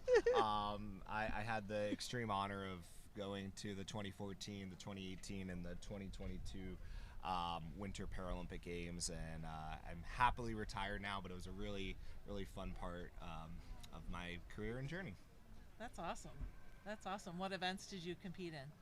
So throughout my career, I did all the alpine disciplines. So that would be giant slalom, super G, downhill, super combined. If you don't really know ski racing, that probably doesn't mean a lot to you. But basically, from the spectrum of going straight down the hill really fast and making a lot of turns, I will say I did prefer the ones that had more speed.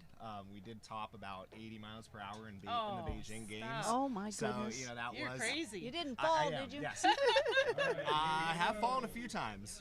Not in all those races, but I have fallen, and I think that's a big part of an athlete's journey. Is you will fall, you will stumble in your athletic adventures or even just life, right? You're going to stumble, you're going to have some challenges, but the important thing is that you get back up and you keep going, and that's why I also picked a gravity sport, because once I got up, the gravity would push me down the hill, so it's a little easier than having to run around a track. So a lot of credit to the athletes here. Cool. All right, we are, stay with us. We are getting ready for the girls 14 to 16 100-meter dash. Don't blink, it'll be over. Your T54 classification, U17 wheelchair with Liza Robbins in heat 2, Lily in Autumn Fott in lane 4, Madeline Wilson in lane 5, Eden Holsker in lane 6, Stuthi Dev in lane 7, and Harper Johnson in lane 8. Christy, Madeline just raced. She did. Thank goodness they had to reset the track, give her break. Great. And we're off.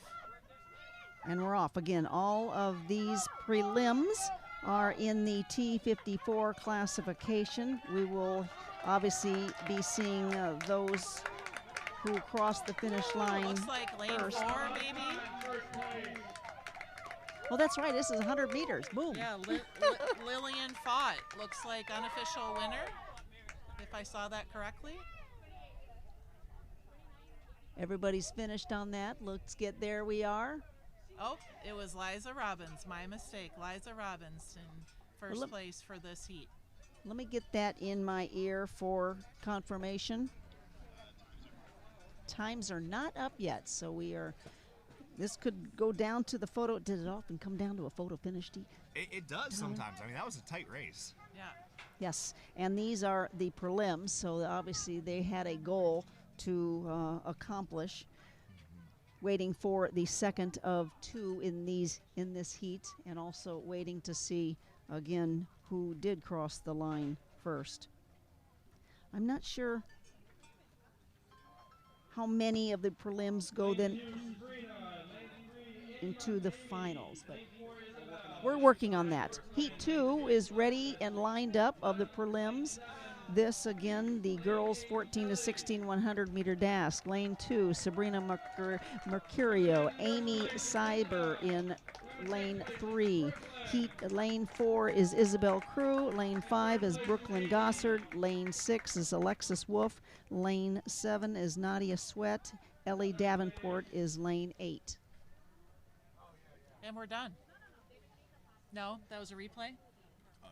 I think That was the race. Yeah, that was the race. Yeah. Okay, so now next we're going to the boys 14-16 100-meter dash. We're going to try to get ahead of this one. Lane 2, Hayden Compton. Lane 3, Mason Berry. Lane 4, Ryan Davis. Lane 5, TJ Mosley. Lane 6, Francis McCabe III. We've seen him race. Lane 7, Blake Reynolds. And these are all T54 wheelchair racers. In our event, 288 boys, U17, 100-meter dash, T54. In lane 2, we have Hayden Hampton. We're still pretty much waiting on the preliminary results from both, from the first heat. TJ Mosley. Lane 6, Francis Kane third. In lane 7, Blake Reynolds. Okay. We're coming right. up. We're coming up to the boys 14-16, just as you mentioned. Yes. Right. And stay with us, Tyler. We'll ask you one more question. But, yes, this is moving right along, and we don't want to miss the heat. Looks like, Christina, we're all lined up, and here we go. Off. Here we go. Nice job. A lot of these racers learned at a clinic about how to start and how to be fast. It looks like they're putting those skills to practice. Nice job. Let's see what lane we're in. Lane 4 looks like unofficially Ryan Davis takes the win. Out of Texas. Not a lot of snow in Texas, Tyler. Not a lot of snow there. I can't say I've ever skied there. One more question for you. What do you have, Christy? What do you want to ask Tyler? Oh, my. Right on the spot here. Paralympic highlight. Oh, Paralympic highlight. I mean, a little biased on this one, but I did have the extreme honor of being named flag bearer for my last games for opening ceremony. Awesome. Alongside a longtime teammate, Danielle Olmstead. And so to be able to end my career leading in the team, a lot of young, new athletes, it was a very special moment that I will cherish for the rest of my life. That is really awesome. Thank you so Nice. much for joining us today. It's been an honor to meet you, and good luck as you head on into the next adventure in life. Thanks, appreciate it. Very It was a nice. pleasure. Go get them. We are Heat 2 of 2 preliminaries. Lane 2, Logan Posse. Lane 3, Kellen Shipman. Lane 4, Araya Krishnan and Christopher Good Jr. Lane 5, Michael Wilbanks. Lane 7. Christy, we're on a roll. We are on a roll from races where we had lots of time to talk to one after another. Here we go. And these still, I keep saying preliminaries, but you still want to push as hard as you can to get to the next step. Absolutely. Boys 14 through 16, 100-meter dash. Here we go. Here we go. It's about hand speed, about where do you start. I remember Daniel was saying you start right, it was your fender ends in the front, and then it's about quickly getting back on that rim. Lane 4 is the hot lane. Looks like that's Ira Krishman. Yep, out of Texas. Congratulations. 15 years young, Mr. Krishnan doing a great job. I think he has raced prior. And many of these names are coming back to me. So there we are, the prelims of the boys 14-16, now setting up for girls 17-19 with the 100-meter dash T54 U20 wheelchair. Give me the heat lineup of these prelims. Yes, lane 2 will be Melanie Magia. Lane 3, Tali Brandt. Lane 4, Adelia Borgmeyer. Lane 5, Mia Bella. Lane 6, Sasha Beats. Very nice. All part of the classification of T54, getting ready for this prelim. Girls 17-19. There will be one more heat of these prelims. In our next 100-meter dash, U20 girls, T54. Lane 2, we have Melanie. Lane 3, we have I want to get the names right, so I we'll do know. our best. I know. I apologize if I'm mispronouncing. Yeah, Lane 6 is Sasha. and there's another team I'm not familiar with, DASA. DASA, I believe. Let me look look. I believe they're out of You've been Illinois. doing so well with that, and I want to make sure we give credit to where credit's due. Yes. Again, the Hartford Nationals, conducted by Move United, well underway on this wonderful Monday morning, the 14th of July, if you're counting. Yes, the DASA Dynamites are out of Illinois. Thank you for that, Christy Van Haver, doing great work with Mary Freebed, standing by for this girls 17 through 19 100-meter dash prelim. They are at the line and set to go, making sure their equipment is centered right in the center of the line, so there's no wandering in the 100-meter dash. You can be disqualified for lane violations, so they want to make sure they're pushing to their hardest while keeping their equipment between the lines. I was going to ask that, if you have to stay in the lines, although I know the framers get 2 lanes. I learned that from Amanda. Okay. Yeah. Okay. That was inspirational to watch those walking with their framer. Yeah, and they're off. Quick hands, big pushes. 100-meter dash well underway. Lane 2, Melanie. Lane 3, Brian. Lane 4, There's a big lead. Yeah. Lane 5, Mia. Lane 6, Adalia, way to go. Look at that aerodynamic and arm speed. Nice race. Nice job. Again, lanes 4 and 5 set for those in the higher qualifying heats. This one proved that she did what she was supposed to do. Yep, there will be more to come for her. Next up, heat 2 of 2, the prelims, getting ready to roll, as they say. Heat 2, Sarah Reed. Actually, lane 2, Sarah Reed. Lane 3, Esther Faith Hen. Lucille Ashley Castillo is lane 4. Lane 5, Isabel Hogness. Lane 6, is that Willow Weidenhammer? And lane 7, Ella Ziolkowski.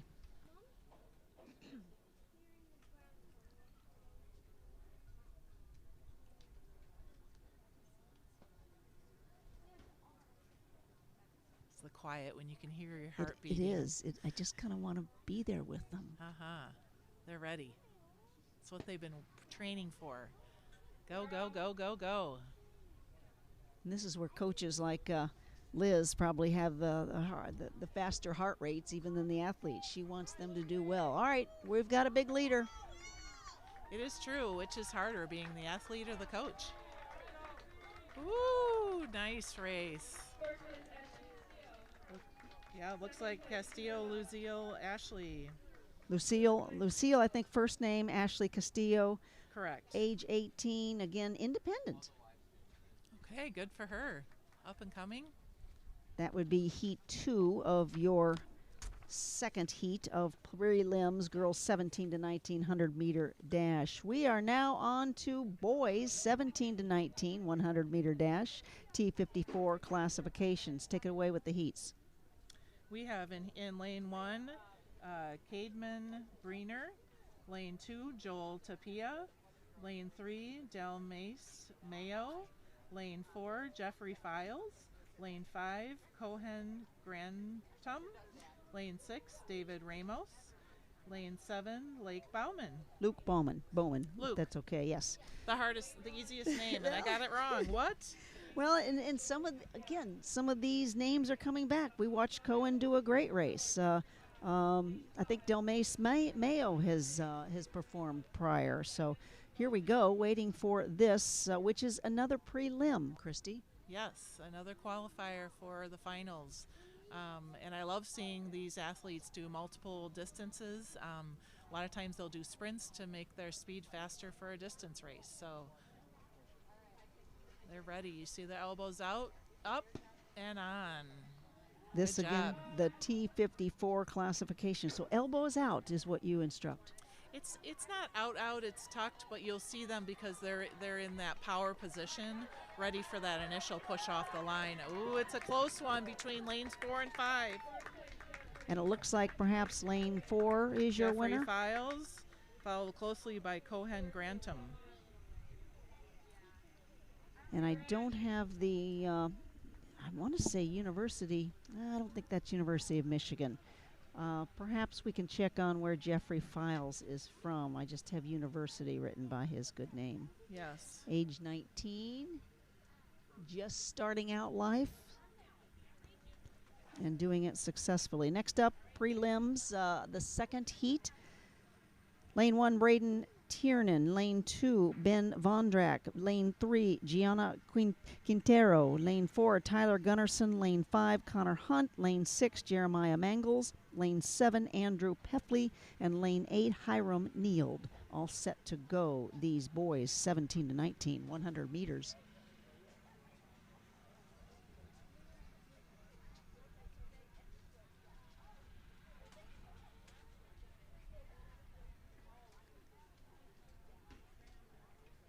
Yes, we'll give a special shout out to any Michigan contenders. There we are.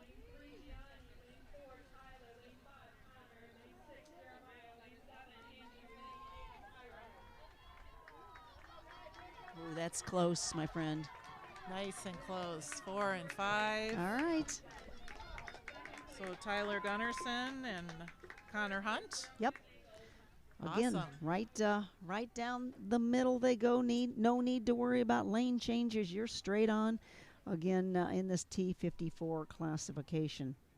We now move on to girls, 110, actually age 10 and under for the 100 meter dash. 3 contestants. Angela Saul will be in lane 3. Charlotte Lindsay will be in lane 4, and Berlin Blaschke will be in lane 5. Looks like Berlin's out of Dairyland. Oh, we have a different classification as well. Oh, yes. Tell us more. Looks like we're, let's see, T63. All 3 are different, so. They are. So they're going to be, now we're back to mixed classifications. So they will be competing against their own classification. T36 is cerebral palsy. Well, T63, we have T63, 64, and 37. Oh. And right. they're off. And they're off. And they're running. Look at them go. Uh-oh. Wonderful. Yeah, I thought I heard start. I thought I heard the, and I Gone again. It didn't mean to stop, and I'm like, oh, maybe there was a firecracker, but a false start. Educate me, as I often say, to what a false start means. So a false start is they're gonna set, they're gonna set. What are the commands again? Ready, set, go. And I should know this. Yeah. Run myself. So anyway, a false start is when they start before the gun goes off, and usually I think they get 1 full start. If they false start again, they're disqualified for the race. Yes. So on your mark, get set, go. That's so it. On your mark, they're going to get set at the line and be still. Set, that's when the official's arm goes up, and a lot of times if they're doing a on the ground with block start, which I think these guys did a standing start. Did they do a standing start? Let us, I don't want to say yay or nay until I see what's happening, because my nose was probably in my notes. Same. Again, we are girls 10 and under, 100 meter dash, did have a false start, so we are back to the start of Angela Saul in lane 3, Charlotte Lindsay in lane 4, and Breland Blaschke in lane 5. So the classification of T63 is athletes with single above knee amputations. Okay, so that might be the girls running with running blades. Okay, and then do you have 64? I don't want to put you on the spot.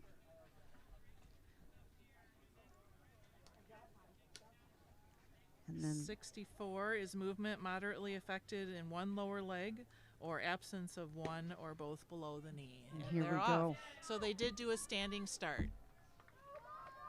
And then I'll want to know what T37 classification is. There we are. We have a fast sprinter. She is going for her gold in lane 4. There she goes. Nice.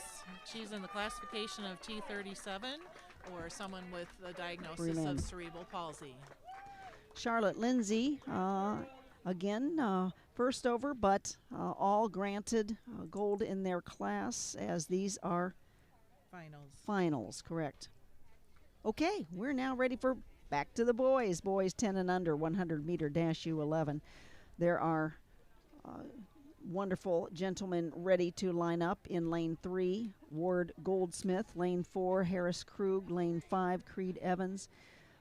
Amarius Jones in 6. Maddox Mello or Millot. John White in lane 8. Christy. Look at him go. Standing start. Standing start, yep. Nice close race. Look at that little guy run. I know, isn't he adorable? Wonderful. I watched him long jump, and he was a kid until he got on that runway, and then it was game face on. Yes. Lane 7, Maddox Mellett coming in the final. Always nice to... Somebody has to be first, somebody has to be last, and you're all winners in my book. So that was a nice look at that mixed classification that just happened. All right, give me the lineup for girls 10 and under 100 meter dash. Yes, Eliza Wilder will start in lane 2, Carissa Manurig, lane 3, Annabelle Brennan, lane 4, Pepper Pennell Webster, lane 5, and Ellen Trainer, lane 6. And just like that, they're off in their chairs. Girls 10 and under 100 meter dash. This a final U11 wheelchair. And we are in T54 classification, which we've talked before. This is mostly people with spinal cord injury, no use of their body from the waist down, generally speaking. Looks like Annabelle Brennan in lane 4 has crossed the line first. Congratulations, Annabelle. Again, gold, silver, and bronze awarded overall with these finals in the girls 10 and under. Boys 10 and under coming up to the plate in their wheelchairs. Of course, the 100 meter dash U11, 3 such. In lane 3, Theodore Schaefer. Lane 4, Hunter Mahaloff. I'll let you add in. And Cullen Moe in lane 5. And they're off. Hunter off with a big start. Nice pushing. Mihajlov. Go, Hunter. Yeah, right. We'll stick with Hunter. See a wide variety of types of gloves. He almost looks like he's wearing like a sticky golf glove. It's working for him. Nice race. From 3 different classifications, T33, T54, and T53. We move back to the girls, 11 to 13, 100 meter dash. We have 2 finals here. So section 1, I'll introduce in lane 2, Carmen Wilkie, Hayden Fletcher's lane 3, Samantha Vacha lane 4. So finals in the first section. I'm surprised they've divided this, but maybe it's a number thing. They're off.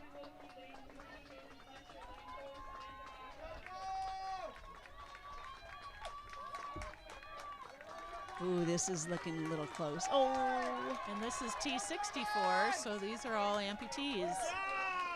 Excellent job, ladies. You might have just answered my question. Why these 3 were in the 1 finals? Give me the lineup for the section 2 of 2 here. Yes, in lane 3 it will be Zoe Rooney. In lane 4, Macklin T. Kronmuller. Lane 5, Lydia Higgs. Lane 6, Eliza Cole. Lane 7, Anna Downs. Again, some definite repeat names, so the ladies have a full morning. All right, girls, let's go. I saw a lot of these women jump in long jump, just sweet, sweet girls that are very competitive. And who is in the lead? Look at her go. Woo! Lane 5, looking like Lydia Higgs. Lydia Higgs crosses. Nice job. Very nice. And she's T37, again, several classifications in this girls 11 to 13 finals. We move on. Like to sit and talk about each one, but life is precious. Boys 11 to 13, 100 meter dash U14. We again into two final sections. First off in lane 2, Bennett Miser. Lane 3, Lucas Healy. Lane 4, Jackson Higgins. Lane 5, Wesley Bobus. Lane 6, Landon Healy. Lane 7, Silas Eubanks. Mixed except the one T38. Yes.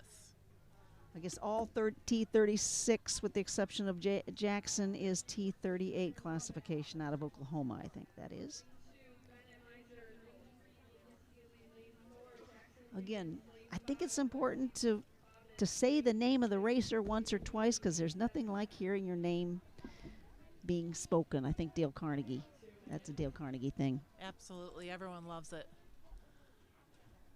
And there's a lot of friends and families and supporters that have backed these athletes, supporting them all the way to get them to where they are today. May not have been able to travel, and I'm really glad that they have this live stream, and hopefully we're doing the commentary justice to celebrate your athlete. Nice. We're taking a 2-minute break at this point, Christy, before this particular heat goes. Go back to our talking points about why we're here. I mean, the Hartford Nationals champions compete here. Competition builds character. This is a big deal. Absolutely. Established in 1956, Move United is an official affiliate of the U.S. Olympic and Paralympic Committee, providing opportunities for individuals with disability to become physically and emotionally stronger through participation in more than 70 adaptive sports. That's awesome. Sponsors are a key, of course, the Hartford, big time. But here in Grand Rapids, our experienced Grand Rapids, you with Mary Freebed, certainly a major presence. But don't forget Hanger Clinic, Nova Care Rehab, Meyer, CDV Foundation, of course our DeVos families, Daniel and Pamela DeVos Foundation, LMCU. We'll share a few more in between. But it takes sponsors. And have you been seeing the volunteers? They wear their pink shirts. Absolutely. We cannot do this without volunteers. I remember way back in the years of my education that talking about volunteers are gravy. We cannot do it without volunteers, and we've had some really, really amazing people come out, donate their time and energy to make this happen for these athletes. And athletes are lining up, so that is why we are here. Athletes first, in between our thanking and more. So we are back to the finals of the boys 11 through 13 100 meters dash from, of course, lane 2, 3, 4, 5, 6, 7, all lining up. One category T38, the rest T36, right? Yes. T36 is athlete disability sport classification for athletes with cerebral palsy. And then T38, I think Ocasa's, Oklahoma is what I learned last night. Again, looking for, hi, Mike Guswaller with West Michigan Sports Commission. good morning. We may have to sneak you in here for an interview in between the fast athletes for a 100-meter dash. Yep, T38 is also an athlete with cerebral palsy, but probably a little bit of a functional difference, asking for a different classification. Nice. And, of course, the gun going off, this section 1 of 2 in these finals, boys 11 through 13. Don't blink. And they're off. Here we go. This could be a photo finish. Ooh. Woohoo! I think No, I think 4 got it. we'll get the official result on did Jackson Higgins come through. Again, if so, he's of his own classification. Good Section race, gentlemen. that was drink your water and line up for the next. Section 2 of 2 finals ready. This a larger group. We'll have you talk about transitions. Actually, your lane 1 is Lincoln Beckner. Lane 2, Manuel Crespo Torres. Lane 3, Isaac Burke. Lane 4, Charlie Steffens. Lane 5, Lake Reed. Carson Carney is lane 6. Max Spoony Barger is lane 7, and Jacob Estes takes lane 8. A mix of classification. Yep. Looks like they're going to do a standing start.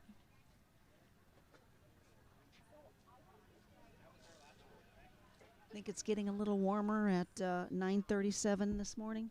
I do. We're nice and sheltered under this pop-up tent, but I'm sure the athletes are hydrating and prepared for the heat. Even if it is only 100 meters, that's a big deal. To whether it's 100 meters, 5,000, each race counts. Nice. And we're off. Here we go. We've got a This is strong lane leader. 5.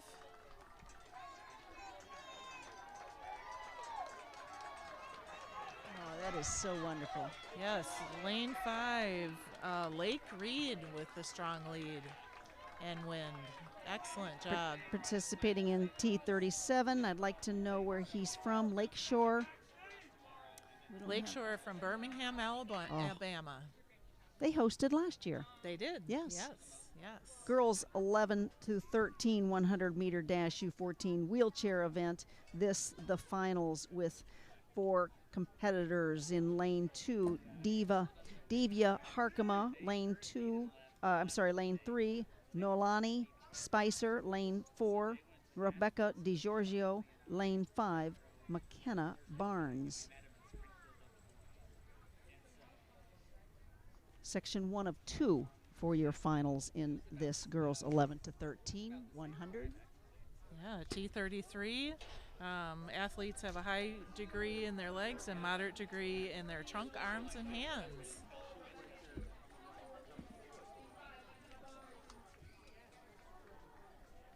We here see the overview of the shot. Well, several different shots, and coming down to the wire. Nice hand speed, ladies. Excellent. I'm calling it with Nolani Spicer at 3 in lane 3. Yep. Nice job. She will take home the gold in her classification. Looks like she was competing with Divya Harkema. Yeah. Nice job, ladies. Moving on to finals, section 2 of 2 in this girls 11 to 13 100 meter dash. Here we are with 8 competitors. Lane 1, Amelia Gwynn. Lane 2, Ella Willis. Lane 3, Dakota Nesbitt. Lane 4, Olive Weidenhammer. Lane 5, Evelyn Grace Williams. That's a pretty name. Claire Lachaume. Lane 6, Alexa Landers and Raylan Lemons. And we're back to T54 as classifications. So all 8 competing for gold, silver, and bronze. But as we mentioned earlier, they've all had to compete just to get here. Absolutely, they have. And we have, in lane 5, we have athletes from Louisville Lightning. And lane 2. Correct. We are trying to figure out what LL Yeah. is. Louisville Lightning. And we're off. Come on, ladies, 11 to 13. This is where you start your Olympian career, your Paralympian career. That's right. It's been really great to see men and women Paralympians as these young athletes develop their role models. Looks like lane 6, Claire Lachaume takes the gold unofficially. Congratulations, Claire. Rochester. I'm thinking that's Rochester, New York. I would too. But there's a Rochester, Indiana. There's a Rochester, Michigan. So never assume. Moving on, hence that section 2 of 2 of the finals for girls 11 to 13. Lining up now, back to our boys, 11 to 13, 100 meter dash U14 wheelchair event. Again, 2 sections, first of 2 finals. We begin with lane 7, William Sawyer. Lane 2, lane 3, Austin Evans. Lane 4, Adele Thompson. Lane 5, Grant Gillespie. Lane 6, Devin Harrigan. Lane 7, Jairo Gonzalez. And lane 8, Colton Pojeta.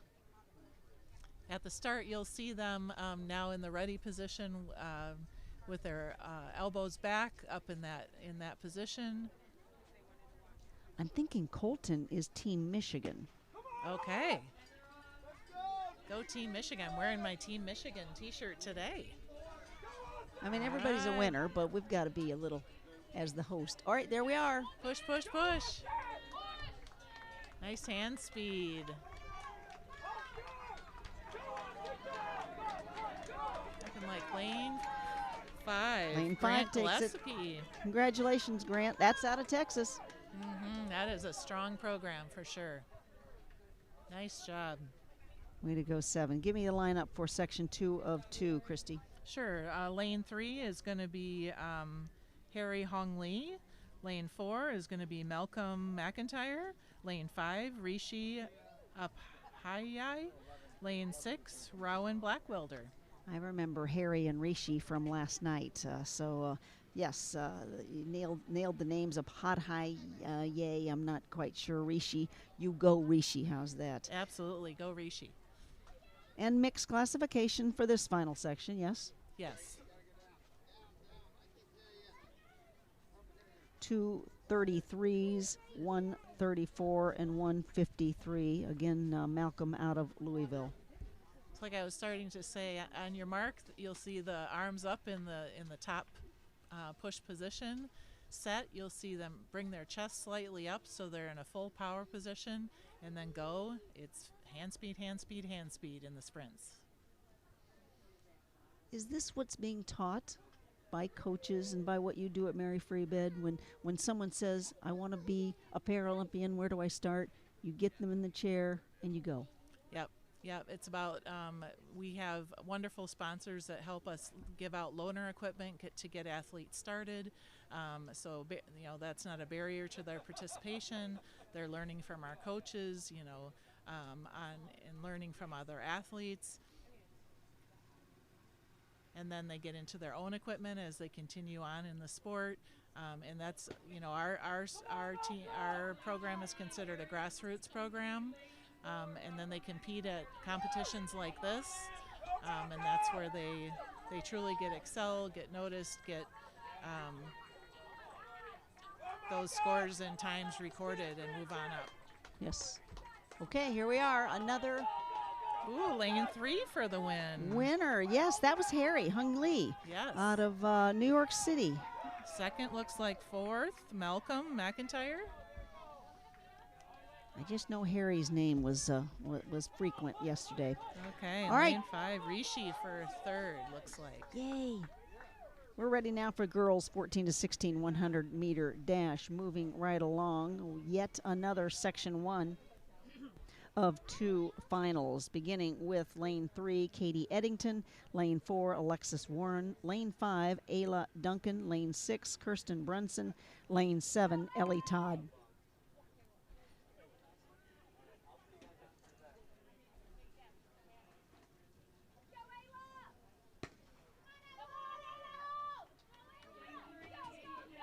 Off.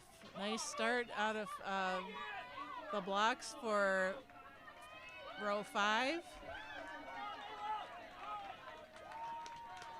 Nice job, and finishing strong, row 5, Ayla Duncan. Yep, she had some fans in the audience. I heard him calling I did for. too, Yes. yeah. Again, T63, T64, T61. Congratulations, ladies. Next up, girls 14 to 16, your section 2 of 2 finals. Lane 2, Isabella De Pasquale. Lane 3, Zoe Yman Emery. Lane 4, Savannah Rhodes. Lane 5, Mercy Miller. Lane 6, Olivia Thomas. Lane 7, Avery Weeks. And Alexis West takes your 8th lane out of Pennsylvania. A couple out of Pennsylvania, Christy. Awesome. I think of Pennsylvania as very hilly, so maybe they're super fast because they train on the hills. The Poconos. Yes. Looks like maybe one of them will be using blocks. Tell me about that. So you can see her putting her feet in blocks, and she'll be down, hands on the track. So in the on your mark position, her feet are in the blocks, her hands are on the start line, and her hips are down. Get set, her hips will come up, and the starter will wait for her to be motionless, and then when the gun goes off, that begins the race.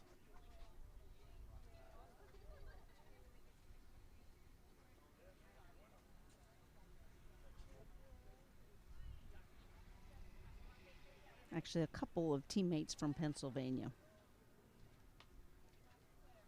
Girls 14 to 16, 100-meter dash, section 2 of 2 finals. This the 2025 Hartford Nationals conducted by Move United. In Grand Rapids, Michigan, for the first of 2 years. Not that you get the kinks out the first year, but you'll earn from it. Here we go.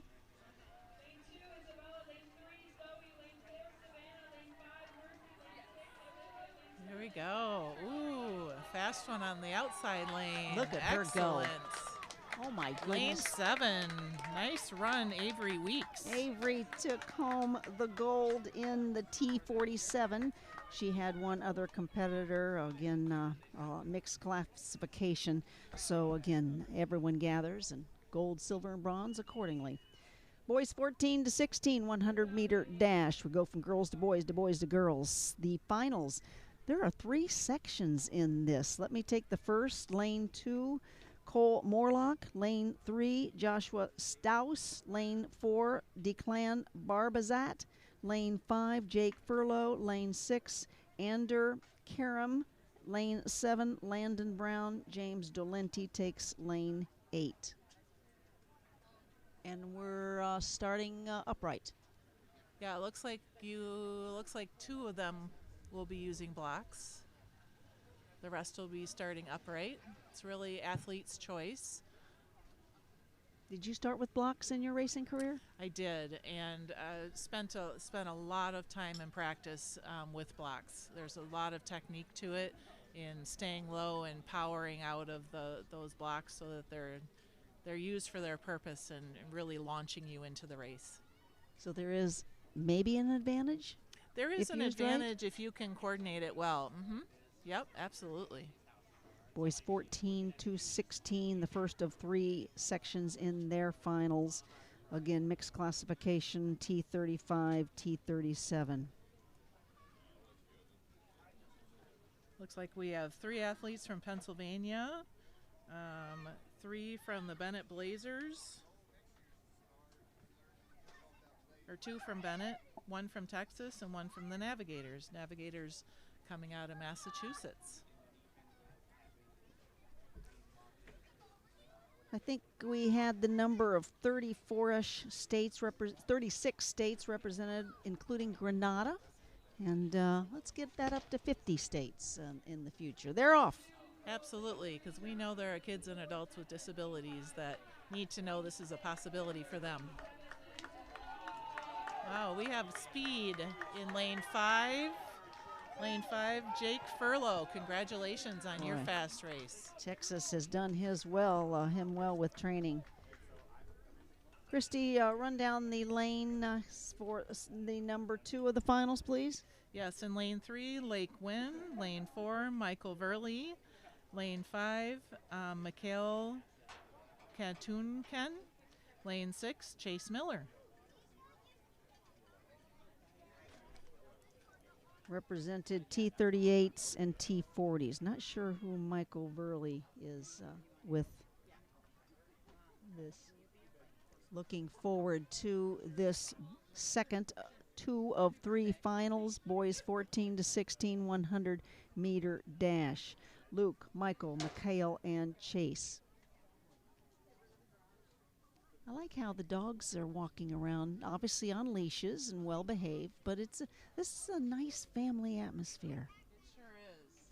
It sure is. It sure is. It's great to see people relaxing and enjoying this beautiful Michigan weather. Nothing like Michigan in the summertime. I'll just go there.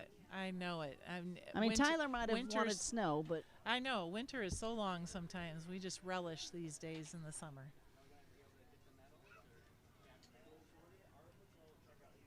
Is this a staggered race? Can you see? No, there's a lot of lines in that area where they're starting.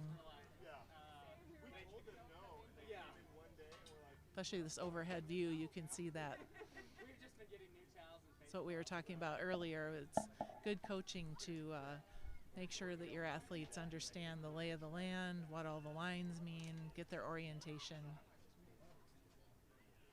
And it has to be a little easier if you've already, quote, been in an event here. I mean, you kind of, not that you ever get the butterflies out, but you kind of know your land. Absolutely. You have kind of worked out the jitters, and I remember in a normal track layout, the distance runners ran last, and they just kind of, spun their wheels most of the track meet waiting for their moment to happen.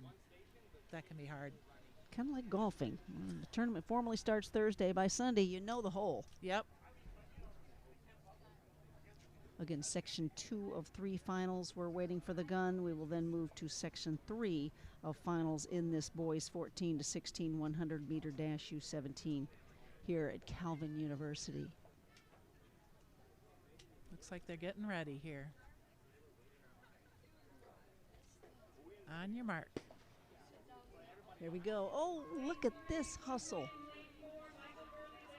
It looks like we may be missing an athlete.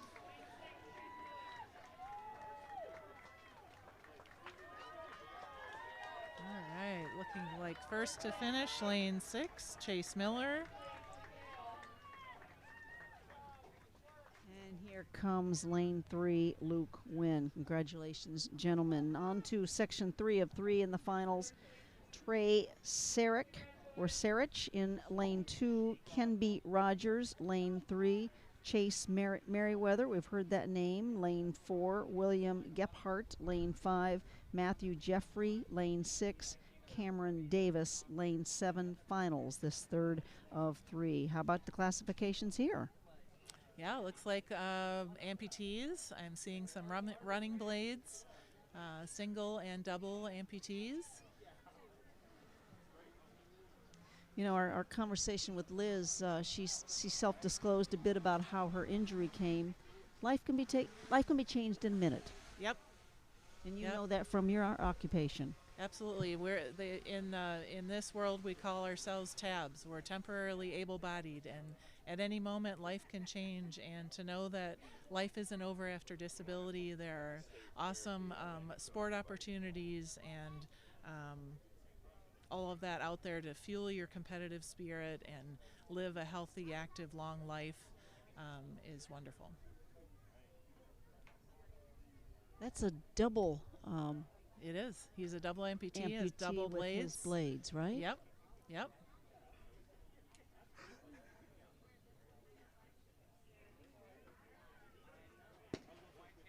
they're off. Section 3 of 3 finals coming down to the wire. These boys 14 to 16. Yeah. Awesome. What a race. Nice job between lanes 3 and 4. Looks like 4. Chase Merriweather taking the win. 3 close behind, Kenby Rogers. Excellent race, gentlemen. Girls 14 to 16 100 meter dash now up. U17 wheelchair event. We begin with section 1 of 1 finals. 2 competitors in lane 4, Margaret Shannon, in lane 5, Mary McDonald. 2 different categories here. Absolutely. But both using a wheelchair, so they'll be competing against themselves, but hopefully get to race together closely. That would make it fun. For 100 meters. Yes.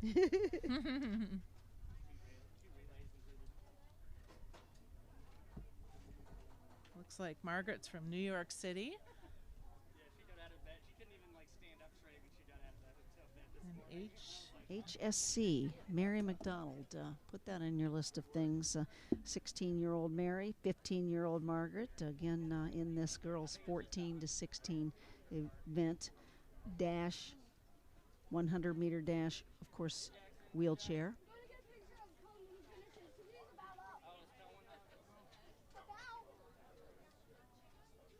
Perfect day. Lots of spectators wearing their hats, hopefully putting on their suntan lotion. And thanks to grcmc.org for all of the technical behind the scenes. I see your tent, your rock stars. looks like HSC Cruisers are from Connecticut. Wow, So another East Coast team. Good. Looks like they have 8 athletes here from their program. That's wonderful. All the preparation that has to go in. I mean, you and me had it easy. We were just handed a sheet to work from, but somebody had to put each name with each age, with each classification at 10:22 last night. Yes, yes. These hype sheets come in late as the people behind the scenes are doing all this planning and coordinating and organizing, and many hands make it happen.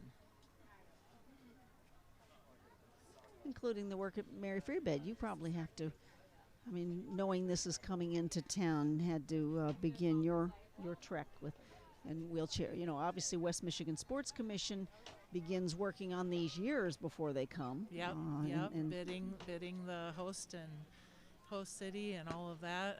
But yeah, it's been exciting. All the planning, putting together the venues, all the individual sports. The ladies are off and racing. Looks like in lane 4, Margaret Shannon is currently in the lead. Stand by. I know, Mary McDonald's coming up. Mary McDonald. Oh, McDonald taking the lead and finishing the heat first. T53, nice her job. category. You wonderful. T34, Margaret, again, both gold winners in the way the classifications work. Moving on to boys 14 to 16 in the 100-meter dash. We'll be saying that frequently, the U17 wheelchair event. Lane 3, Jonathan Lay Jr., Dylan Chalmers, Vedant Mishra in lane 5. Dylan was in lane 4. Lane 6 is Jack Coy, Liam Zeiger in lane 7. Another Louisville representation, another independent. Parasport Spokane out of Washington. Louisville. Don't know the children's, where Jonathan's from. Children.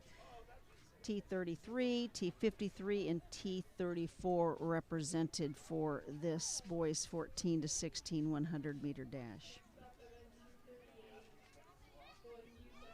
This is event 238, if you're counting. I'm sure there's a rhyme and reason to the different event numbers. 10 o'clock Eastern Standard Time on this beautiful July 14th, Monday morning.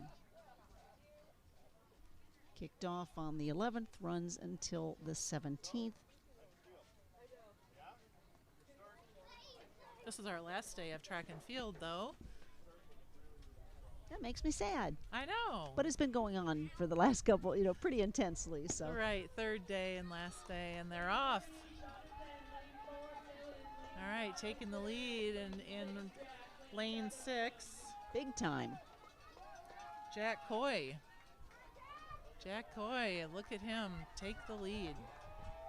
Nice pushing. There's no coasting for Jack. Nope. Nice finish. Jack Coy out of Washington, as you mentioned. Vedant Mishra coming down in second. And in lane 4, Dylan Chalmers. Here we come, your ultimate finisher in this boys 14 through 16. Nice job, gentlemen. Will we see them again? Stand by. Time for the girls. We're getting older, 17 to 19, 100-meter dash.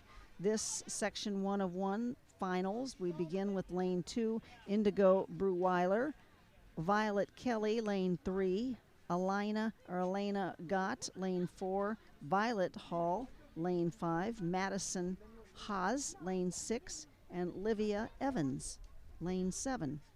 I joked with Amanda last night. I think the whole show we presented didn't have any athletes named Amanda or Shelley. Oh. I wonder if has there been a Christy? No, we haven't had any Christies either. Not that it's about us, but it's just a talking point. Look at look how they're warming up. Describe that. Little jumping, little shifting. Oh yeah, warming up those muscle groups. Especially when you're a sprinter, you're looking for those muscles to rapid fire. So that jumping can often warm up those muscle bellies and prevent injury. And they're off, looking like we've got a lead in lane A 5 big time with lead. Violet Hall. Wow. Nice job, Violet. She's done this before. Absolutely. This is not her first race. Looks like 6. Madison Haas. And I didn't see the 3rd place. Those I were was looking powerful down. women. Not that the others haven't been, but Excellent. Violet is an independent. So there, again, get her teamed up with a team would be really cool. But again, those girls 17 to 19 100-meter dash, their final has occurred. Yep, back to the boys, 17 to 19 100-meter. Section 1 of 2 finals stepping up to the plate as these are dashers. Christian Estes, lane 2. Timothy Donnan Jr., lane 3. Daniel Figueroa, lane 4. And Andrew Ringasign. A lot in all of my planning and coordinating. I love it. Again, this the first of 2 sections for this final 100-meter dash. Looks like basically all different classifications with this. I'm not sure why it's representing, but Yeah, our Maximilia, we can't see what his classification is. T46. Okay, Yep. okay, I Yep. see it now. Yeah, so kind of a mix of abilities. There they are jumping, warming up their muscles and getting ready to get into their blocks. On your mark. I don't want to jinx, but the gun's gone off every time. Yes. Every once in a while it'll catch. Oh! It's set and go. Obviously the timer looks for the smoke and not the sound. Nice. Oh, Looks that like was so close. 4-5-3. So Wyatt Serrato. First place, Max. Second place. Max is 2nd place. Yep. Nice race. There we are. That was a Section quick 2. one. Yep. Section 2 of 2 finals. You're down to lane 4, Isaac Sullivan. Lane 6, Ben Maloney. And lane 7, Cade Lubner. Ages respectively 25, 28, and 18. And 3 different classifications. All right.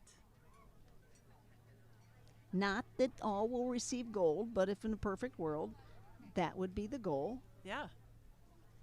Hopefully personal bests, all the good things. We'll just manifest it. Job well done.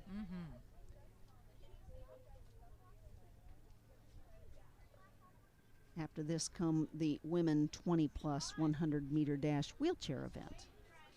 A couple of sections in that final.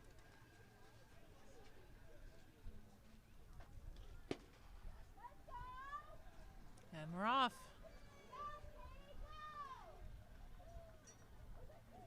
Isaac, Ben, and Cade. It's hard to tell who's in front. We got Oh a my race on our goodness. hands.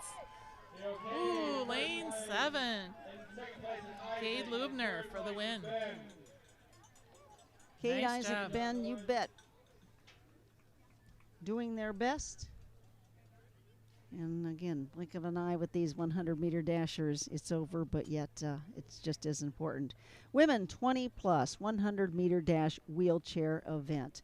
We have 2 sections in this. Here come our first. Lane 1, Cynthia Palumbo. Lane 2, Vanessa Strunk. Lane 3, Mylena Sobey. Lane 4, Hannah Babalola. Lane 5, Heather Sealoversback. Malaya Emery is lane 6. Sierra Andrews and Irena Roderick is lane 8. Awesome. That's so fun. So Hannah Babalola, I know her from the Amway Riverbank Run. She has raced and won the last 2 years in the wheelchair racing. She's So won? that's awesome. Absolutely. Yeah, she actually got her start in Nigeria in para-powerlifting. And when she wanted to do wheelchair racing, and they said, well, if you can beat the boys, you can do it. And she did. And so wheelchair racing became her thing. And I know she's interested in doing para-powerlifting again, and so probably both. So here we go. All right, let's follow Hannah closely. Looks like she's coming right up in there. Lane nice 4. job. Look at that. Oh, she's smoking That's it. like the perfect seed. That V coming down the 100 meter. Look at her arms go. Nice. And Hannah, first place. Still doing her thing. Again, Absolutely. women 20 plus. She's 37 years young. Lots of time, although, you know, I see the Amanda McGregor's retiring in their young age, but think Yeah. about the stress that's already been presented. Right. We move to section 2 of 2. Give me the lineup. In lane 3, Alicia Myers. In lane 4, Maria Valette. So a 20-year-old and a 21-year-old, both T34s, so they'll be competing against each other. I want to say that's University of Michigan, but I don't know if we ever discovered that. I think it Might. might Let's be. look for the maize and blue as they come down the line here.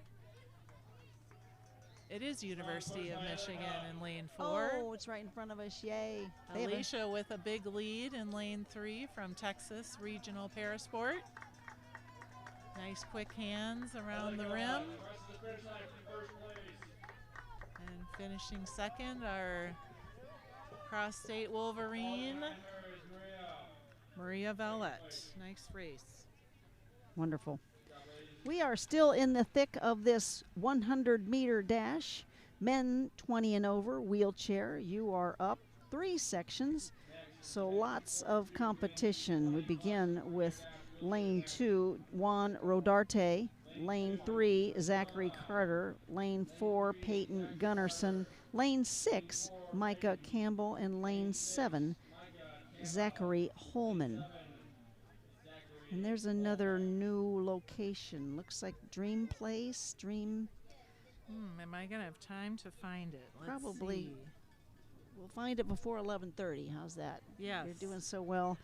Again, Christy Van Haver with me, recreational therapist with Mary Freebed. Certainly a key part of this Hartford Nationals conducted by Move United.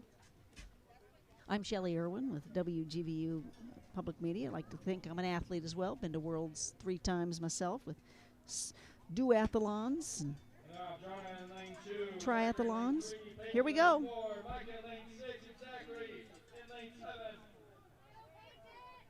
5 competitors in this men 20 plus 100-meter dash wheelchair event. And that's a photo finish. Oh my goodness. I'll have to wait for the finale on that one. Too close to call.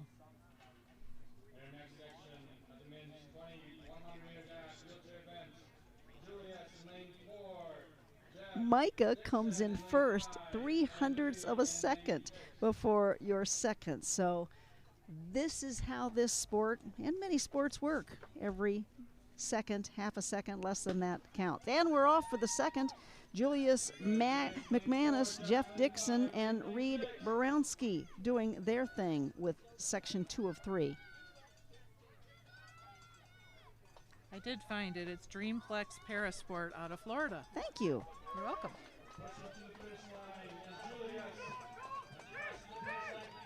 Oh, Julius, congratulations.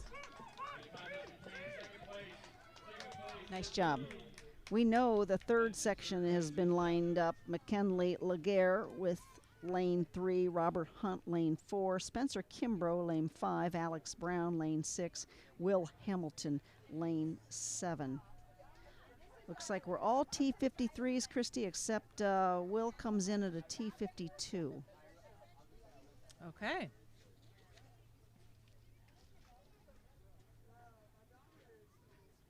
We're in good hands. Your Calvin Public Safety officer around us. Lane 3, McKinley. Lane 4, Roberts.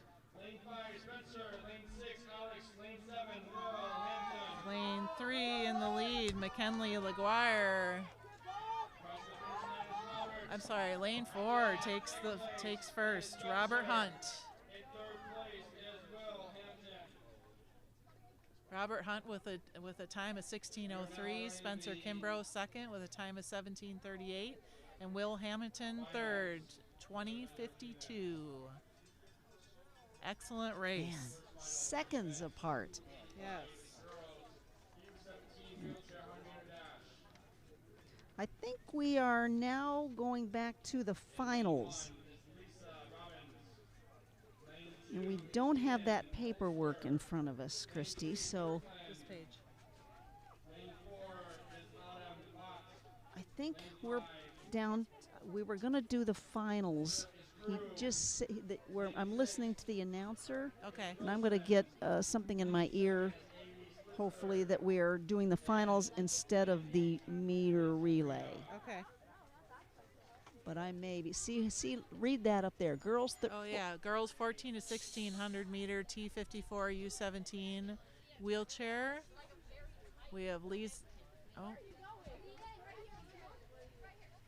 We'll be able to throw those in. There you are. Read those Lisa names. Robbins, lane 1. Eden Holschler, lane 2. Brooklyn. And then they switch the screen. Hold a second. It's all good. Okay. Yep. We're all good. We'll go with Eliza, Eden, Brooklyn. Oh, Isabel, Madeline, Amy, Sabrina. They're off. Away they go. So these were earlier this morning in prelim. Those winners now competing. Ooh, lane 4 for the first. Ooh, photo finish for second. Exciting. Lillian fought 18:22 for first. Isabel Crew 19:58 for second. Brooklyn Gozzard 19:65 for third. Excellent race, ladies. And again, they raced earlier in their prelims, so they knew they had to come back and get her done. We'll stand by on who's coming up next, possibly the boys' finals or another girls. And then we'll move on to the mixed 4x100 meter relay universal. You'll have to tell me what that's all about. All right, here we go. We'll come up with the graphics and see what's up with. We have Hayden, TJ, Christopher, and Ryan, Aria, Mason, Kian, and Blake. Boys 14 through 16 wheelchair finals. Ooh, lane 4 for the win, then 5 and 3.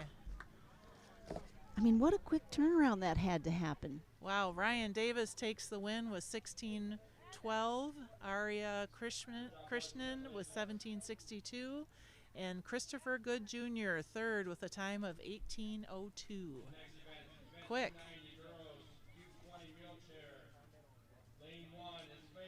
I think we're still doing finals from earlier prelims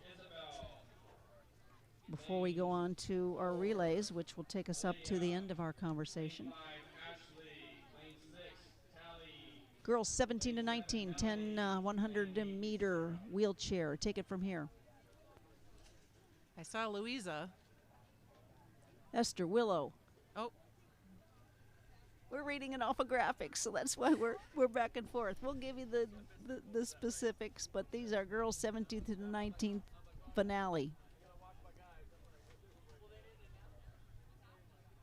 So catch up Adela in lane 4, in lane 5. Louisa, lane 6, Talia, lane 7, Melanie, and lane 8, Sarah. I'm glad you're here, Christy. Together we got this. Yep. So they've had a little bit of time to, of course, prepare for their final after doing well in the prelim.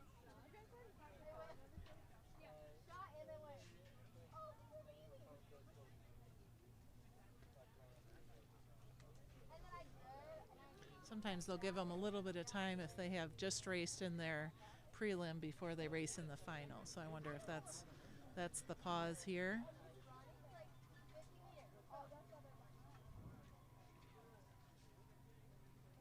And a Move United, again, empowering 125,000 youth and adults with a disability each year to push what's possible, live to their fullest potential. So we are experiencing the outcome on this wonderful Hartford National conducted by Move United gathering from Friday to Thursday. Closing ceremonies, right? Closing ceremonies on Thursday, yes.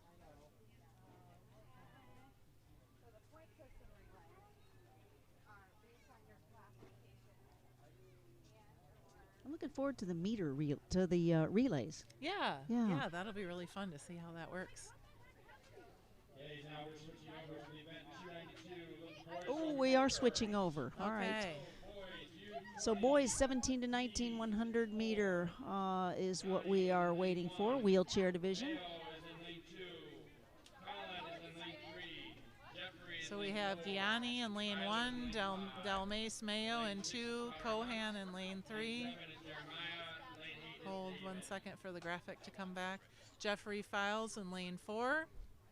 In lane 5, Tyler Gunnarsson, 6, Connor Hunt, 7, Jeremiah Mangles, and 8, David Ramos.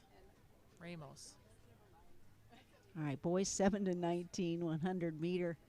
Like I say, we are your ultimate messenger, but lots of super people keeping it straight for us to make sure that we are getting it straight for you. Thank you for, of course, listening to and watching. Christy Vanscaver with me, and I'm Shelley Irwin. They're off. Mayo lane 2. Colin lane 3. Jeffrey lane 4. Tyler lane 5. Connor lane 6. Jeremiah lane 7. David is in lane 8. This is what you've been training for the entire time. Look at this finish. Oh, I can't call it, Shelley. I'm gonna wait for my magic man in my ear to let us know ultimately, but that was photo finish in my opinion. Absolutely, that's exciting. Looks like Jeffrey Files takes first with a time of 15:87. Congratulations, Jeff. Tyler Gunnarsson, Wait a minute. second, 15:87. Yeah, but look, 2:15:87s. Now, how does that work? Oh, I But- don't know. A tie in our hands, says the overhead announcer. Now, I don't know what happens from there. I don't know. They're maybe a photo finish. Wow. Would they have him do it again? I don't know. We'll come back to that result if we hear it. Gotcha. No clarification yet, so we sit on it, and we'll get back to you for sure. Waiting for our next final race again. We do preliminaries, and then you bring finals on, but oftentimes you're put in a place where you're in between, and there we are. Lane 1, Esther Faith Hen. Lane 2, Willow. Lane 3, Isabel. Girls 17 to 19, 100 meter final wheelchair. Lane 4, Adalia Borgmeyer. Lane 5, Luzelia. Lane 6, Tally. Lane 7, Melanie. And lane 8 is Sarah Reed. Please go to the start line. Your race is going to start. Esther Fates, please report to the starting line. Oh, that was always a nightmare. If I wasn't at the start line, someone calling my name overhead that I was late. But why would you have been late? I wasn't, but See? I always thought I would be. It's like, missing the train, missing the flight. You were on time for this. Yep. So something worked in your household to get you on time. Yep. My mom would slowly drive down the driveway. Maybe that's it. Or you'd set your clock to 15 minutes ahead of time when it really isn't. However it works. I Yeah. still think showing up on time or a little before an interview is going to get you a leg into the job. How's that? I don't know if that's how it Absolutely. works nowadays, but Absolutely. there's a little breeze, Christy. No, I think that's going to be really nice for the athletes as the sun warms us up here late morning, early afternoon to have a nice breeze. Sarah Reed, please come to the starting line. The girls in the 100 meter dash U20. Faith, Esmar, Willow, Isabel. So of course these hype sheets come out, and those are the prelims. Then you don't know exactly when your final is going to happen. So that could be some of the confusion as well. Oh, the athletes themselves, Christy. Right. Oh, that could be a worst case scenario, although I would think that if you did qualify in your prelim, the first question would be, what's my race time? Correct. Life happens, but Yep. Now, do you are athletes? Some of the athletes are leaving, aren't they? Yeah, they might be done for the day, or might be seeking shade somewhere until their next competition. Yeah, lots of people Mid-morning snack. streaming. Yeah, yeah. People coming in to be spectators and cheer on athletes. And I trust after our last mixed 4 100 meter relay, track and field is over because it's been going on for 3 days, right? Yes, this is our final day. Now we're ready for girls 17 to 19, 100 meter wheelchair. Yeah, hopefully they found Sarah.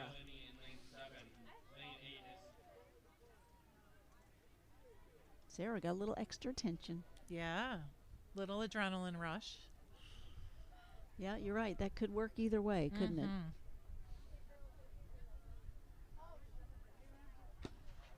And they're off. This is a big deal for these athletes. Arms are pumping as they push on that push rim down the straightaway. Looking like lane 4 in the lead. Lane 5 second, lane 3 third. So Adalia Borgemeyer, finishing time of 18:40. Luziela Ashley Castillo, 2020, and Isabel Hagnes with a third place of 21:60. Nice race, ladies. Very nice. Way to go. Did their prelims. Now their final is in the book, and we'll see who comes back for relays and who hangs around to watch and applause.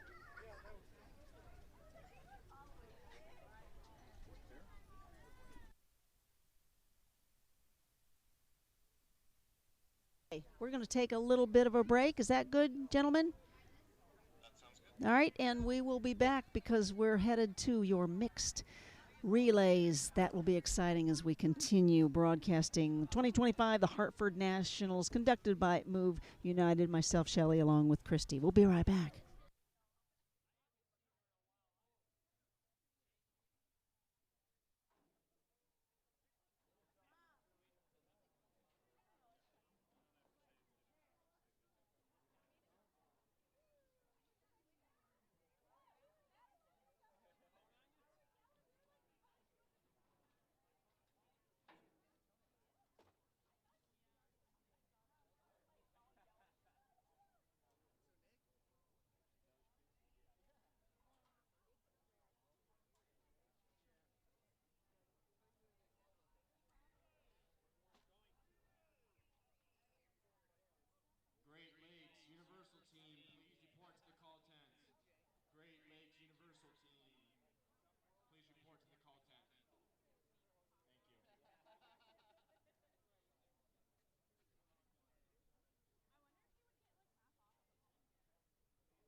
We are looking forward to beginning our, well, I guess final rundown. Looking forward to my thumbs up from the the engineer if we're on or not.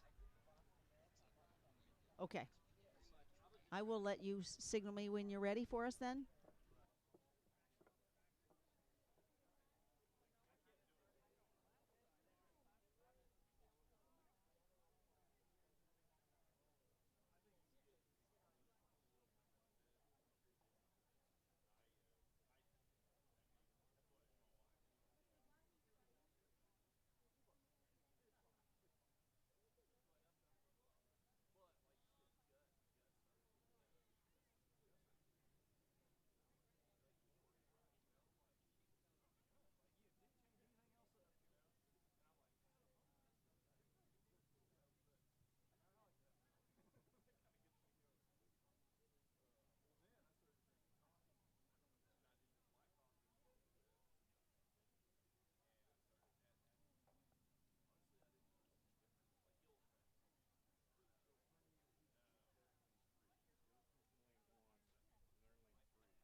All right, we are now into, well, a finale, as they say. We're into the mixed 4x100 meter relay universal. I'm Shelley Irwin along with Christy, and we are ready to, well, watch these relays. Tell me about it, Christy. Yeah, so this is the 4x100 relay. So this is going to be four athletes, each one of them running a 100-meter dash. And at the 100 mark, they're going to pass a baton to the next athlete who will run their 100. And between the four of them, they'll make it one lap around the track. And for this particular heat, mixed 4x100 meter relay universal, there's really only one team. I mean, you really do count Pennsylvania, but made up of Mercy Miller, who will pass it to Jacob Estes, who will pass it then to Cole Morlock, then Sabrina Mercurio. Hence mix, there's a female involved. So Pennsylvania's got the big, well, is going to bring home the gold perhaps. It's so fun to see able-bodied runner or ambulatory runners as well as wheelchair racers. I couldn't see because the camera angle was from quite a distance, but as she came around, I think she just tucked the baton in the back of the wheelchair racer's seat, and away she went. Well, that is what I want to discover with your expertise, is how a baton, because a baton is passed physically, correct? Yes, it is. Yep, I ran anchor for the 4x100 in high school, and it is physically passed. It's very well practiced, because if you drop it, then that's, you're losing time to retrieve it, and you can't go out of your lane, and So all the rules. Dropping it, and maybe obviously we can talk about what's happening here. One can pick it up and keep going. Correct. So here we are, again, a mixed 4x100. What are we seeing? So is Mercy Miller still running? Or did we pass it to Jacob Estes? We've got a tough angle here, hence our questioning of that. I thought they went all around. We're all in this together. That's what makes it beautiful. But we know that this is the first of the mixed 4x100 meter relay universal, and Pennsylvania has the floor as we speak. We will ultimately be moving on to the mixed 4x100 meter in the next heat that will include 3 competitors. So right now, yes. Pennsylvania's got the deal. Yep, Pennsylvania has finished. It looks like we're moving on to the next relay. Well, that did go quickly, doesn't they? It does go quickly. It's one lap. All right, so mixed 4x100 meter relay. We are now ready for, I'll introduce your teams: Pennsylvania, Okasa, and Great Lakes. Pennsylvania, Landon Healy, Alexis West, Declan Barbazat, Cole Morlock. Okasa, Hayden Fletcher, Jackson Higgins, Creed Evans, Cohen Goff, and your Great Lakes: Isaac Burke, Cameron Davis, Amarius Jones, and Wesley Bobus. And Okasa is from Oklahoma. That is Oklahoma, isn't it? Yeah. I spent a time, actually did an internship in Tulsa in recreational therapy. Okay. It was one of my most favorite, actually, if you really want to know. Yeah.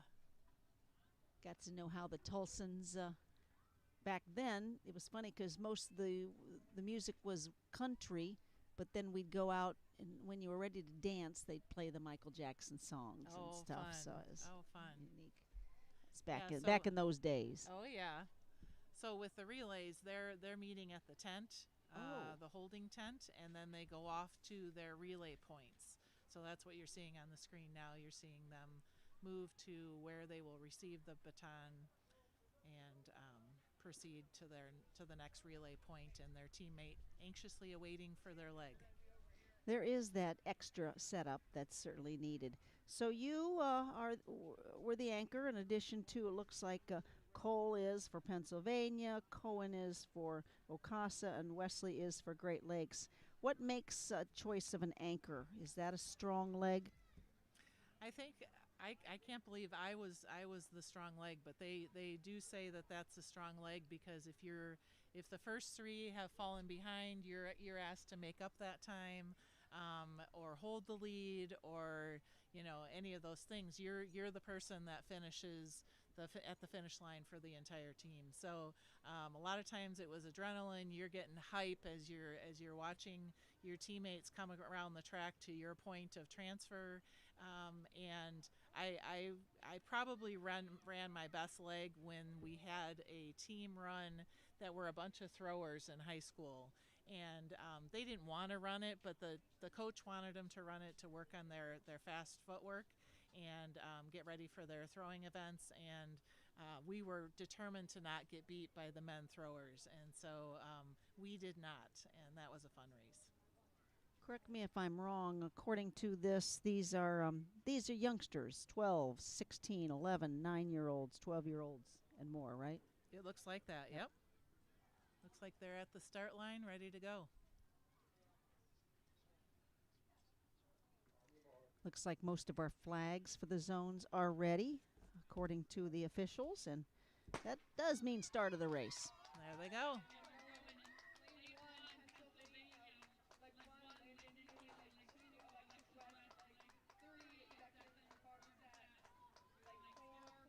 Coming around the bend, here goes their baton transfer. Looks like lane 2 is in the lead. Lane 2 is, or actually that would be lane 3. That's the team from Oklahoma. So now we would have Jackson Higgins carrying the baton for Oklahoma. Do they have to stay in their lanes for this? They stay in their lanes for the Yes. entire race, correct, including the baton transfer. There's the baton transfer, and you'll see a lot of them, some of them doing an open transfer where they're looking back and hand open, waiting for the baton to come into their hand. Some have learned the blind transfer, where they're just blind. They're keeping their head face forward, maybe starting a little run, so they're both running at the same time during the transfer. Look at them go. And they've flipped their hand back to accept the baton and off and running. So that's kind of a higher level baton transfer, but much more efficient. Looks like we're finishing in lane 1 with Pennsylvania for the win. Nailed it, Pennsylvania. Now I'm going to ask a silly question. Are there classifications with these relays? Yes, we understand that they're running with their same classifications they've done all the other sports with, but there's a kind of an algorithm that they use in putting together the team so that it's 20 points or less. And that's why this particular is mixed 4x100 meter relay 20 point. Correct. Level the playing field that way.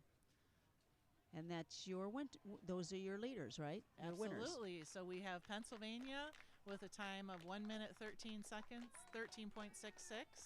Great Lakes Adaptive Sports, or GLASA, 1 minute 27.60 per second.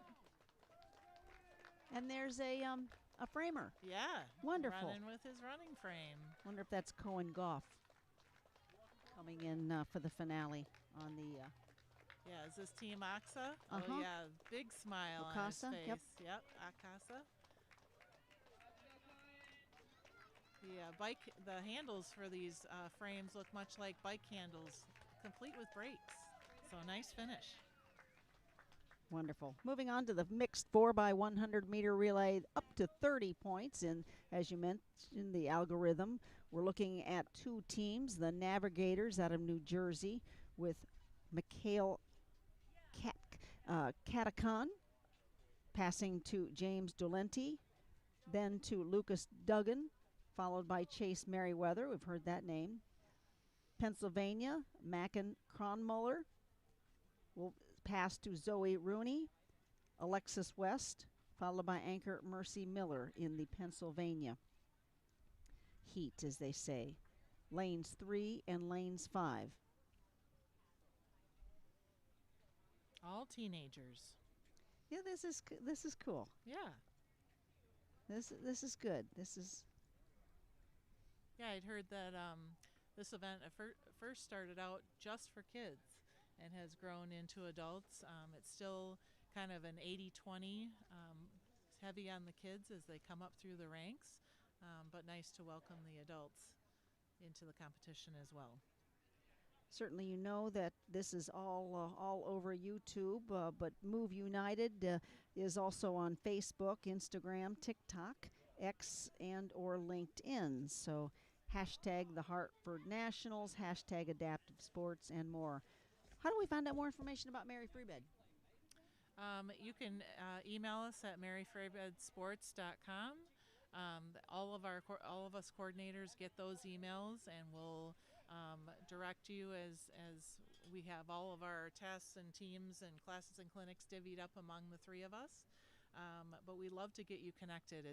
There's nothing greater than sharing what we do with the world. Back in the day when Shelley Irwin and I first started in rec therapy, Yep.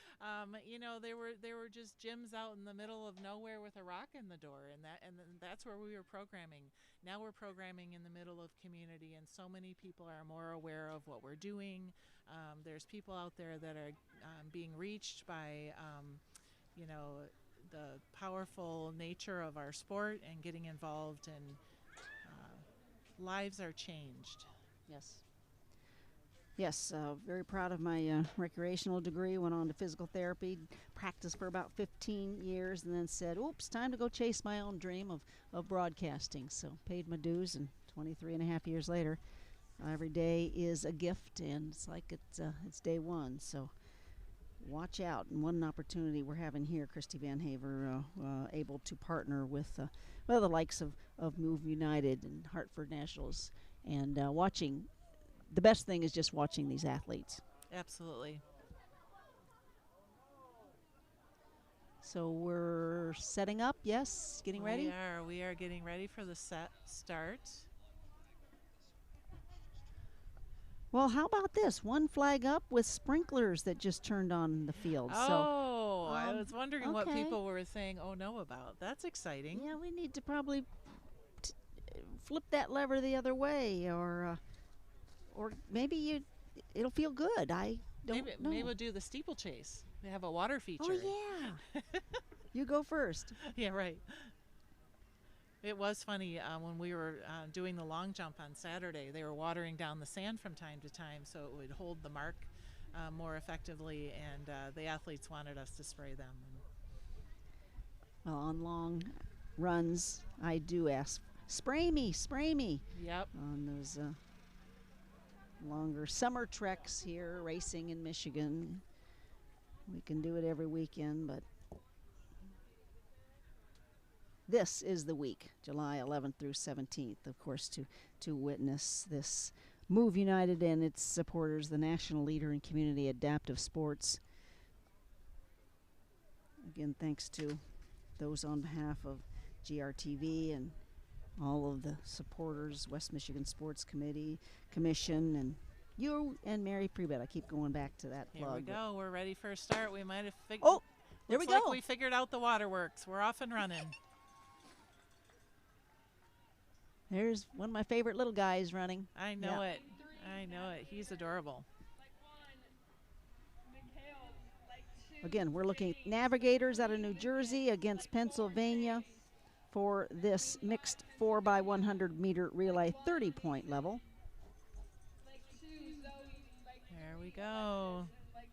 The exchange was made behind the tents, but it looks like we're still running, so it was successful. I know you do want to cross There's your fingers. Another exchange. I know it. Because that could cost you a second or two. Absolutely. They're your leaders. There we go. Navigators are in lane 3 in first, and Pennsylvania second in lane 5. Nice handoff. We've got our final leg. I mean, I can recognize Chase Merriweather. I've only done this a day and a half, and I know. I feel like I know Chase. Goodness. Well, with a name like Chase, you should be fast. Ooh. That was good. All right, coming around the bend, Mercy Miller from Pennsylvania to the finish for the team. Come on, hustle.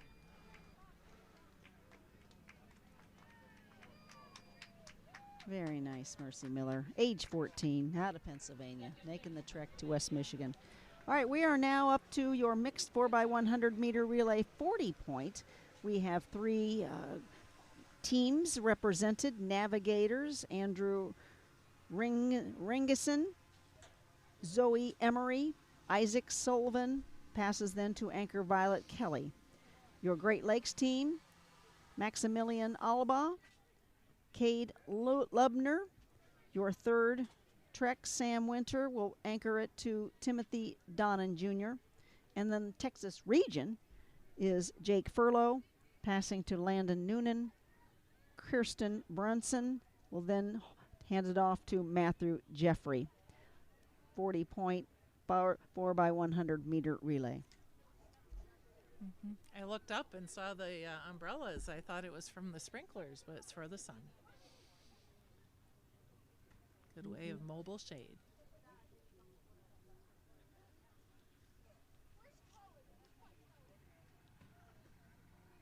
Well, we're not out in the sun, but it doesn't feel badly this morning. I think we've been fairly blessed to have decent weather for this 2025 Hartford Nationals track part.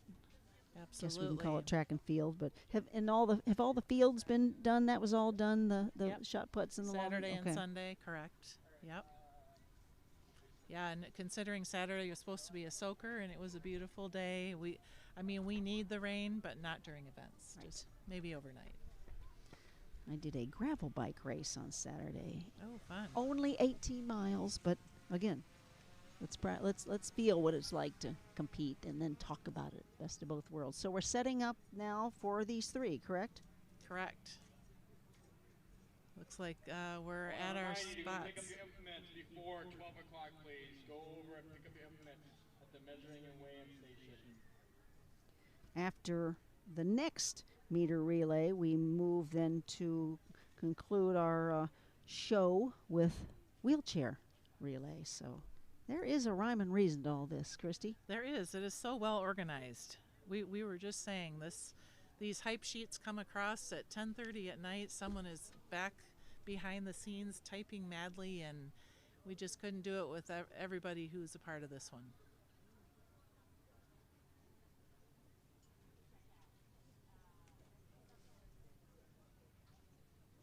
All right, we're back at the start position. Looks like we're about ready to start. Back to those butterflies. Relays are truly a team sport, aren't they? Absolutely. Absolutely. I was saying earlier that some of track feels very individual if you're a jumper or you're a thrower or whatever, but then you get into the relays or you get into what the total team score is and you've got your team sport component. So it's kind of the best of both worlds. Now, did you do this in college? I did. In Yes. college, I ran heptathlon and pentathlon. So, yeah. Where are all your awards? It's in a shoebox Oh, we got to get those in my out. basement. Got to get those out and hung. Or we are about ready to go, or a lot of people give away their medals, and that can Yeah. be. Okay. Oh, we've got blocks here. Yep. So they're starting in blocks. Okay. So Navigators. on your mark. Yep. Set, go. So you can see the different positions my in the gosh. coming out of the box. Again, lane 1 Navigators, lane 3 Great Lakes, lane 5 Texas region. Nice handoff at the first exchange by the Great Lakes team. Now running Cade Lumner for that team. Already to the next exchange point for Great Lakes. What a strong team you Yeah, have. this feels, it's 40 Sam points. so- Winter.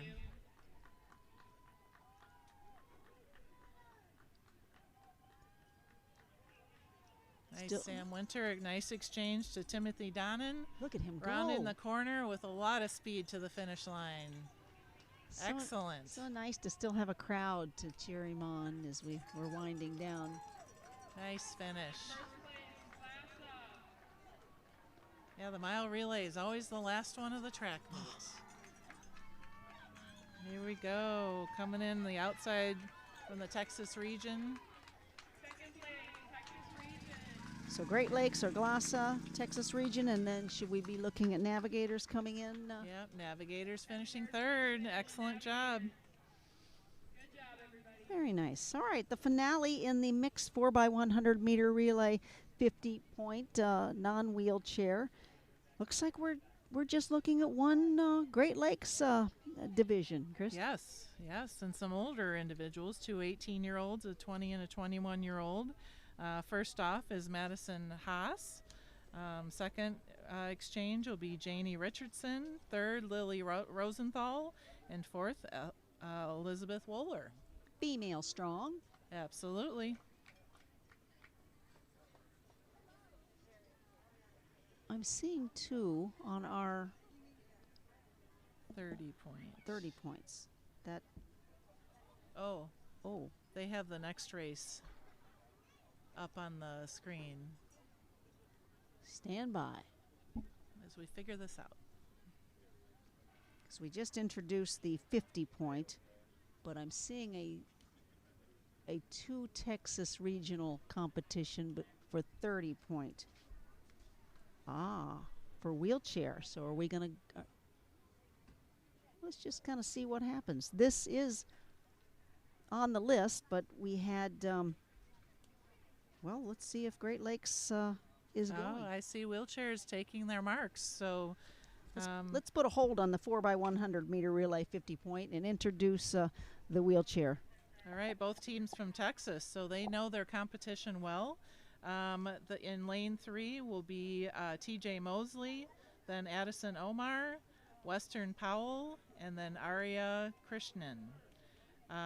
In lane 7 will be Julia Gonzalez, Devin Harrigan, Nolani Spicer, and finishing it up, Amelia Gwynn. So total teammates at the line with the wheelchair. I'll be interesting to see how the pass is with the baton. I will too. I Yes. have not seen this. Which as a representative of the local organizing committee, that was one thing I was saying earlier. It introduces us to new sport opportunities for our local athletes, and this will be a first for me. I'm excited. Isn't Mary Freeman, aren't you strong in wheelchair tennis? I know my friend Jocelyn Detloff does a Absolutely. bunch of that. Yeah, we just our Midwest tennis championship was this past weekend. Just wrapped up yesterday. Do you do water sports? We do. I do a sailing clinic in June. We do a canoe and kayak clinic and a scuba clinic in the fall. And what does a clinic mean? Clinic is open to all people, all types of disabilities, intellectual and physical, visual, and we adapt on the fly. So, obviously you don't want to adapt if not necessary. So as people come to us to participate in the clinic, we support them in the way that's appropriate for them and introduce them to the event and activity. Again, standing by for the start of the mixed 4x100 meter relay 30-point wheelchair race, Texas region against Texas region, lanes 3 and 7. So I got to talk about lane 3, this TJ Mosley here. I saw him at the wheelchair racing clinic, and his helmet has got to have at least 20 racing stickers on it. It looks like he's just piling them up, like you pile them up your license plate for your. Yeah, it must be a thing, that you just don't take off the other one. You just keep piling them on, and I thought that was really cool and could be seen as a cool way of flexing your experience and in the race. Nice. So One flag is up, so we're standing by for this one-of-one finals in this 30-point wheelchair mixed 4x100.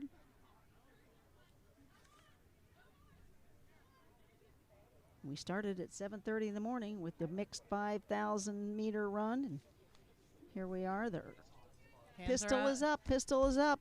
Hands are on rims. They're ready. Set. Oh, Go. Nice start. that still scares me.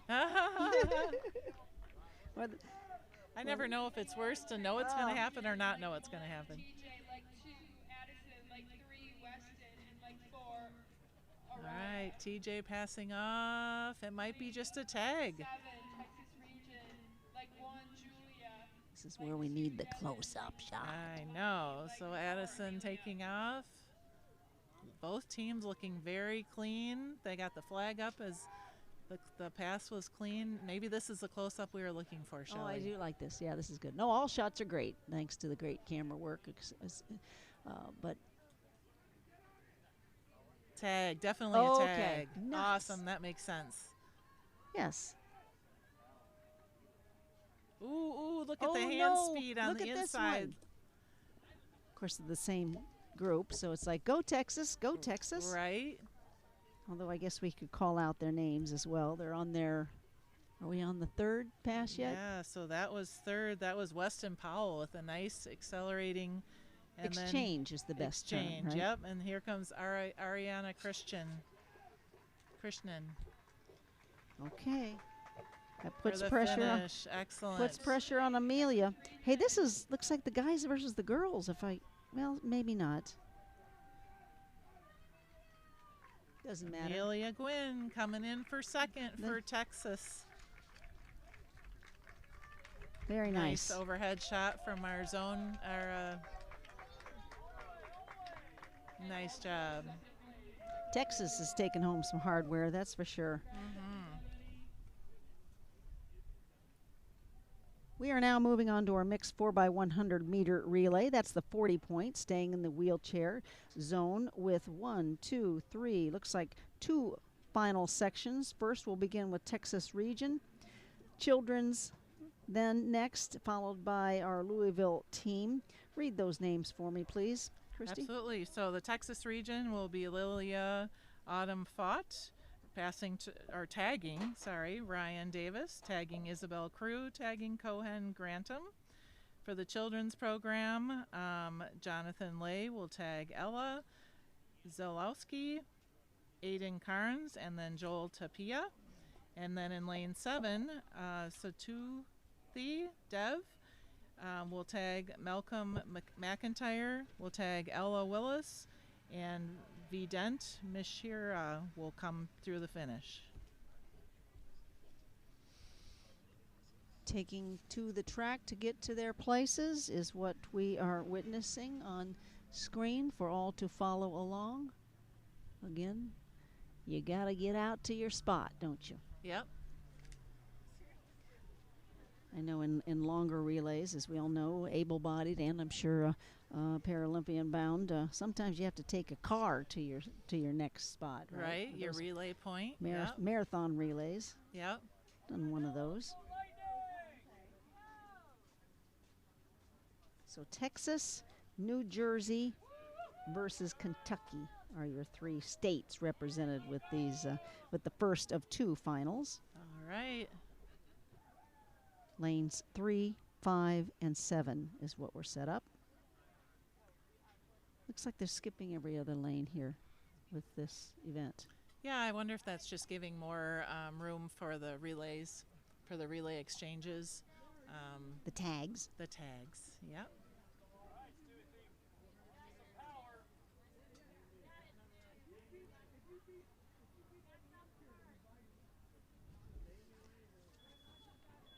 Again, this all comes back next year, right where we are. The 2025 Hartford Nationals conducted by Move United, also set for 2026. Looking forward to all of the feedback once we've come and gone. Right now, sure seems, Christy, like things are going okay. Things are going very well. But I wasn't up at Absolutely. 10:22 typing this, so. Right, exactly. That person hopefully is napping. One flag is up as we prepare for this mixed 4x100 meter relay. 40 point wheelchair. Section 1 of 2 in the finals. Section 2 of 2 follows. We have more action as track and field wraps up. We have more action going through Thursday. We have para-triathlon tomorrow morning. We have archery. We have bocce. Our shooting events with the air rifles. What are the sports? Para-powerlifting we have. And bocce is brand new this year. Yeah, I so don't that's know. exciting. That's a Paralympic sport as well. I've never bocceed. No. Put that on the list. Yeah. I still haven't gotten to pickleball either, but Oh, we're that's doing enough right now. All right, we are staged up, waiting for the gun. Of course, the flag, the gun. Mm-hmm. 2 flags up. Pistol is up. Elbows are up. There we are. Now I They're feel off. better. Oh, that waiting time. Mm-hmm. Okay, take me through what's happening. Texas got a fast start, pulling into the lead very quickly. Lillian Autumn fought with a nice start. Tags Ryan Davis. And he's off. So Texas is in our lead, Mm-hmm. right? Mm-hmm. Competing against Children's out of New Jersey and, of course, Louisville contenders. Yep. Look how fast. Nice clean tag with Isabel Crew. See, with the 2 lanes, the one can stay in the 1 lane while the racer heads off. Okay, there would be our answer. Yep, nice tag to Cohen Grantham. And Cohen comes around the corner to the finish line. Nice tap on the compensator. Look at Head his arms down and go. That's pretty Nice darn good push. form, if I can say so myself. That was Texas Region taking home your number 1. Let's see who finishes up in second. Second is the outside lane. So that would be the Louisville team. So that would be Ella Willis tagging Vident Mashira. Here comes Vident to the finish line. So Texas Regional Parasport at 106.42. Their 4x100 meter relay winning score. There you go, Vident. Head down, pushing hard. Oh, you feel fine. Crowds cheering. I'm so glad everyone has a helmet. Yes, it's a requirement. Mm-hmm. Nice job. Louisville Lightning. Yes. Here comes children. Joel Tapia finishing strong. Nice finish. You can see well, we can hear the thunder of the drums Yes. and those chairs. It's Wonderful. always fun. All right. Well, as they say, cross that off your list. Congratulations, athletes. We now go to the section 2 of 2 finals for this mixed 4x100 meter relay 40-point wheelchair. We begin with Great Lakes. Sierra Andrews passes to Reed Boronowski. Your third leg is Jonathan Osborne with your anchor Amy Cyber. We then look at another Louisville LL. Furious Thomas is back, passing to Harper, tagging Harper Johnson, Eden Holsker, and Braden Tiernan, your anchor. I would think still your first leg is pretty important. It is. I mean, just to establish, obviously, a lead and or a mental establishment. It is. Your first runner really wants to be fast out of the start to get a good lead for the team. Your middle 2 want to maintain or increase that lead, and then your anchor is your fast finish. As we wind down, hundreds of volunteers are still needed throughout the week. Yes, we're not done after today, so make sure that you are reaching out to this great organization saying, yes, I want to help. Certainly moveunitedsport.org can help you with that. And goodness, I guess check out all the sponsors on the website. Get involved locally with Mary Freebed and West Michigan Sports Commission, right? Absolutely. We can't do all these events without volunteers.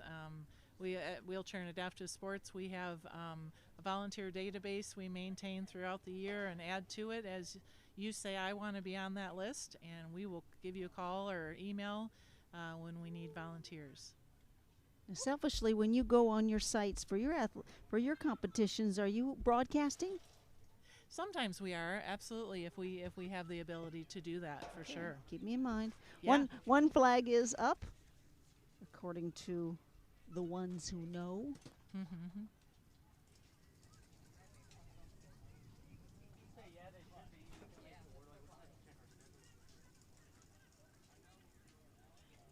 Great Lakes versus your Louisville representation. Louisville's has a pretty downtown. Mm-hmm. Outstanding parks. Horse country. Yes. Yes. I was there for a wheelchair basketball national tournament, and we stayed in the Galt House downtown, right next to the KFC Yes. stadium, and Garth Brooks was in concert, so I could hear every word of his concert. We did Kinda fun. the half marathon, the Kentucky Derby half marathon stayed in the Gold House. So Oh, we're dropping names. absolutely. Pistol is up. The pistol is up. You know what that means?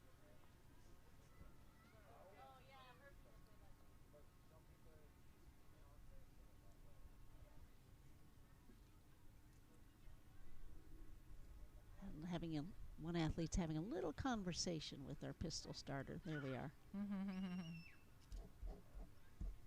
He's saying, I want to go fast.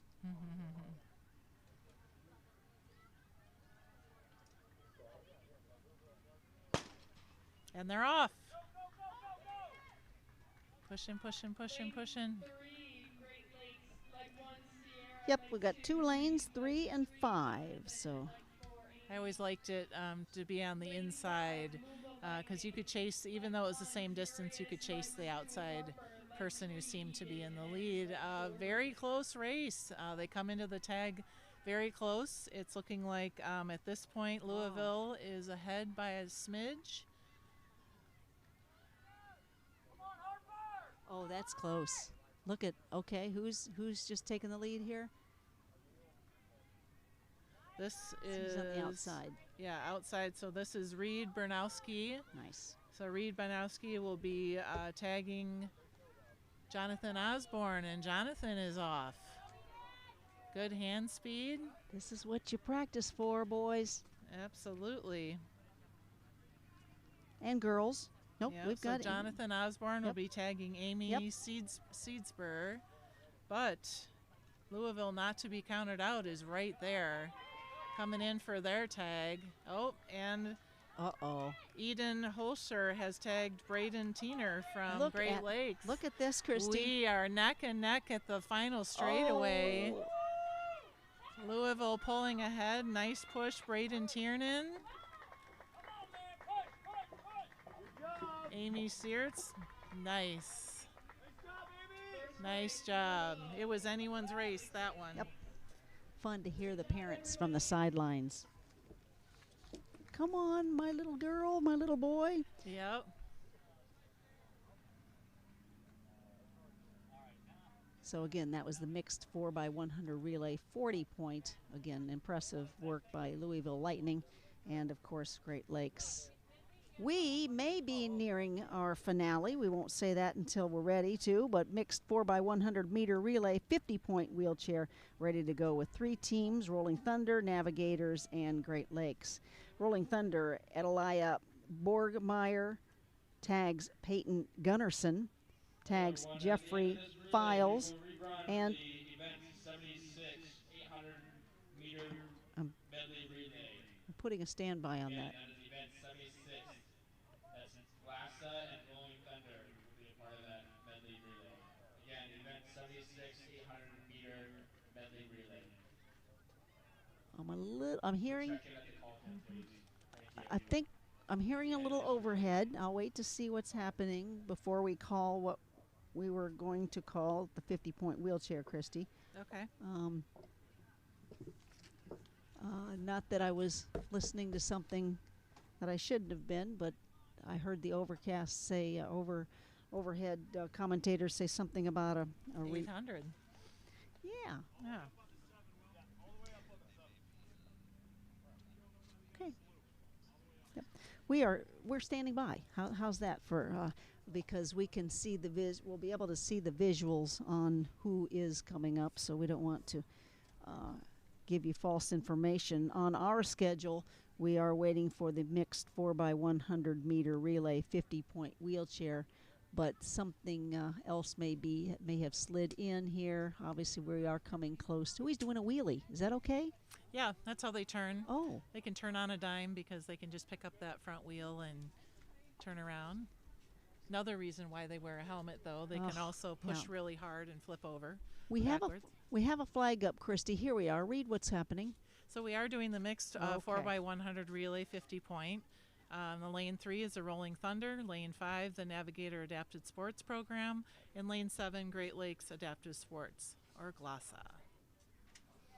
So leading off our race will be Adalia Borgmere from Rolling Thunder, Maya Emery from the Navigators, and William Sawyer from the Great Lakes. Pistol is up. Looks like the Rolling Thunder has a couple of Gunnarsons together, Peyton and Tyler. So. Yeah. Wonder if they're brothers. Well, age or 23. siblings. Hold, please. We're at a hold.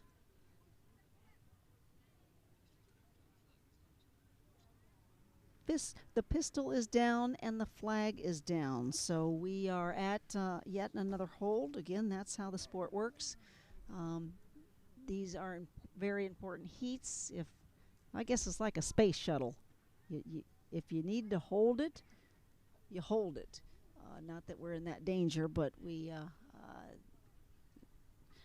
there could be a squirrel that's involved. But That's right. You never know. pistol's back up. There goes my conversation. Elbows up. They're And off. we're off. All right. Lane 3, the Rolling Thunder have a nice fast start. Chasing up the middle. So Adalia Borgmeyer will tag Peyton Gunnarsson from the Rolling Thunder in lane 3. Out of Minnesota. But the Navigators, not to be counted out, have accelerated with Melly Maja. And she will tag Vanessa Strunk And for the Vanessa's next leg. 26. She's one of the older athletes. Goodness. Well, there you go. You never know. Look Look at at- that hand look at that. speed. Wow. That's one of the quicker I've seen. Absolutely. All right, and she tagged Madeline Wilson coming down the finish. For Navigators, perhaps taking the win. We don't know yet. Never say never. Nice race, ladies.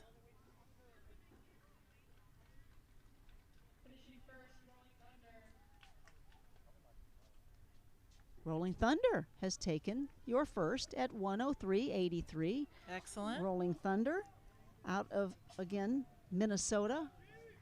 Great Lakes finishing now. Guyana Quintero. Nice job, Glassa.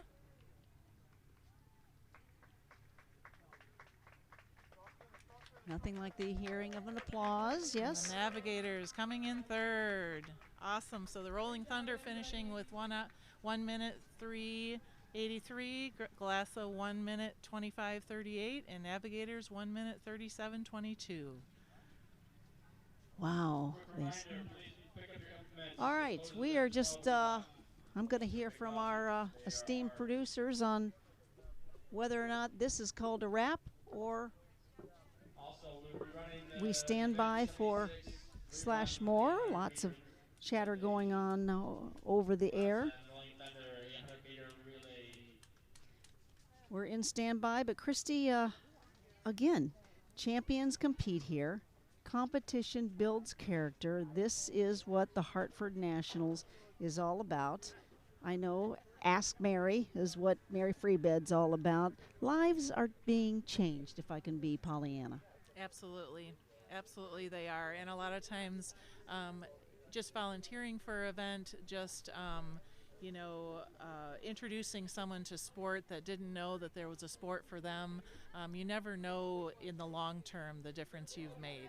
And these kids and adults are an example of differences being made. They will be better employees. They will be better parents. They will be better All right, athletes. so we got word that we still have 7 of them. So we got 10 minutes until 7 implements are ours. So please pick up your implement. 7 more. Okay. I will read out the names and embarrass you if you don't pick them up. Again, we are still live, giving you a picture of kind of the wind down. We will wait until we get formal clearance. Gut feeling is most likely we're wrapping up, but then again, you just never know.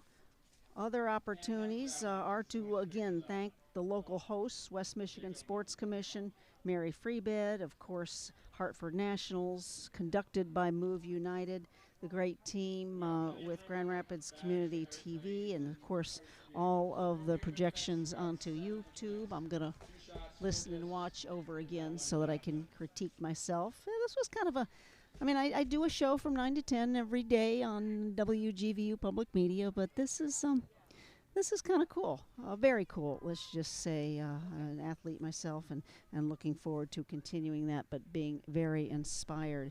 Is inspired a word that's used too much in your world, Christy? That I'm inspired by these athletes? I think people use that word. Sometimes I think it's the athletes that don't like it as much, but I think they're just being humble, and I think they also don't understand that they are making an impact on the next generation of athletes, the youth coming up through, people that might have a new disability, and they're seeing, these athletes compete at a high level, and that gives them hope to continue on, and that, like I've said, that there is life after disability. So we're in a holding pattern here as we do have racers on the track, but we're waiting for word on what's happening next. We do have racers on the track, don't we? Yeah. Let me reapply my lipstick here, just to get what's called the second wind.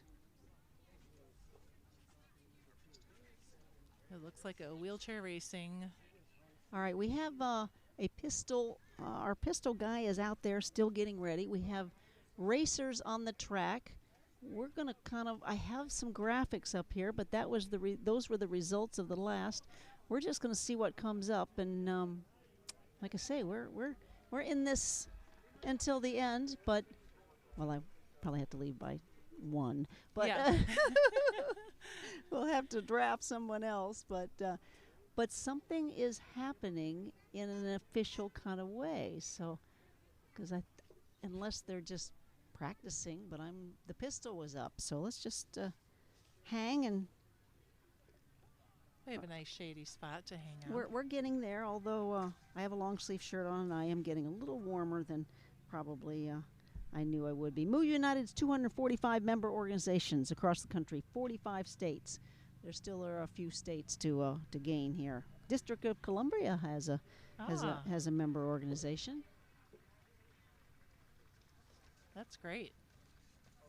And let me tell you, these sports aren't covered by insurance. So we mention the sponsors, and it's not like any other event. This equipment is expensive, travel is expensive, and these are already a lot of families that have medical bills and lots of things going on in their lives that ask for financial support. So, if you're a sponsor, or you know of sponsors that support these programs, a huge thanks goes a long way. All right, the pistol's up. We're going to just monitor what's happening. We have 1, 2. They're saying 800-meter relay over the announcers. So. All right, and it looks like perhaps there are only 2 divisions here. Yeah, or two teams. Event 76, 800-meter relay is what we are watching. And again, our apologies, as we did not have this on our notes, so we are watching this just like you are. What do you think, Christy? I think this is awesome. 800, so there's a little more of a distance to cover. Right. So for the 800, I believe each leg is a 200. So they're going halfway around the track before they're tagging their teammate to do their leg. So we have. Oh, it looks like we've already tagged. Have we already? We have. We're Okay. just finishing the first lap. The leader is finishing the first lap and tagging the third leg athlete for their 200. I can't give you the names of the athletes, but we'll be able to hopefully summarize the teams near the end. All of this, again, sound repetitive, but should be on the website moveunitedsport.org, or at least a contact person to find out all of your results, at least right up to today. Beautiful wheelchair racing form there in the lead. Nice low aerodynamic form with great shoulder flexibility.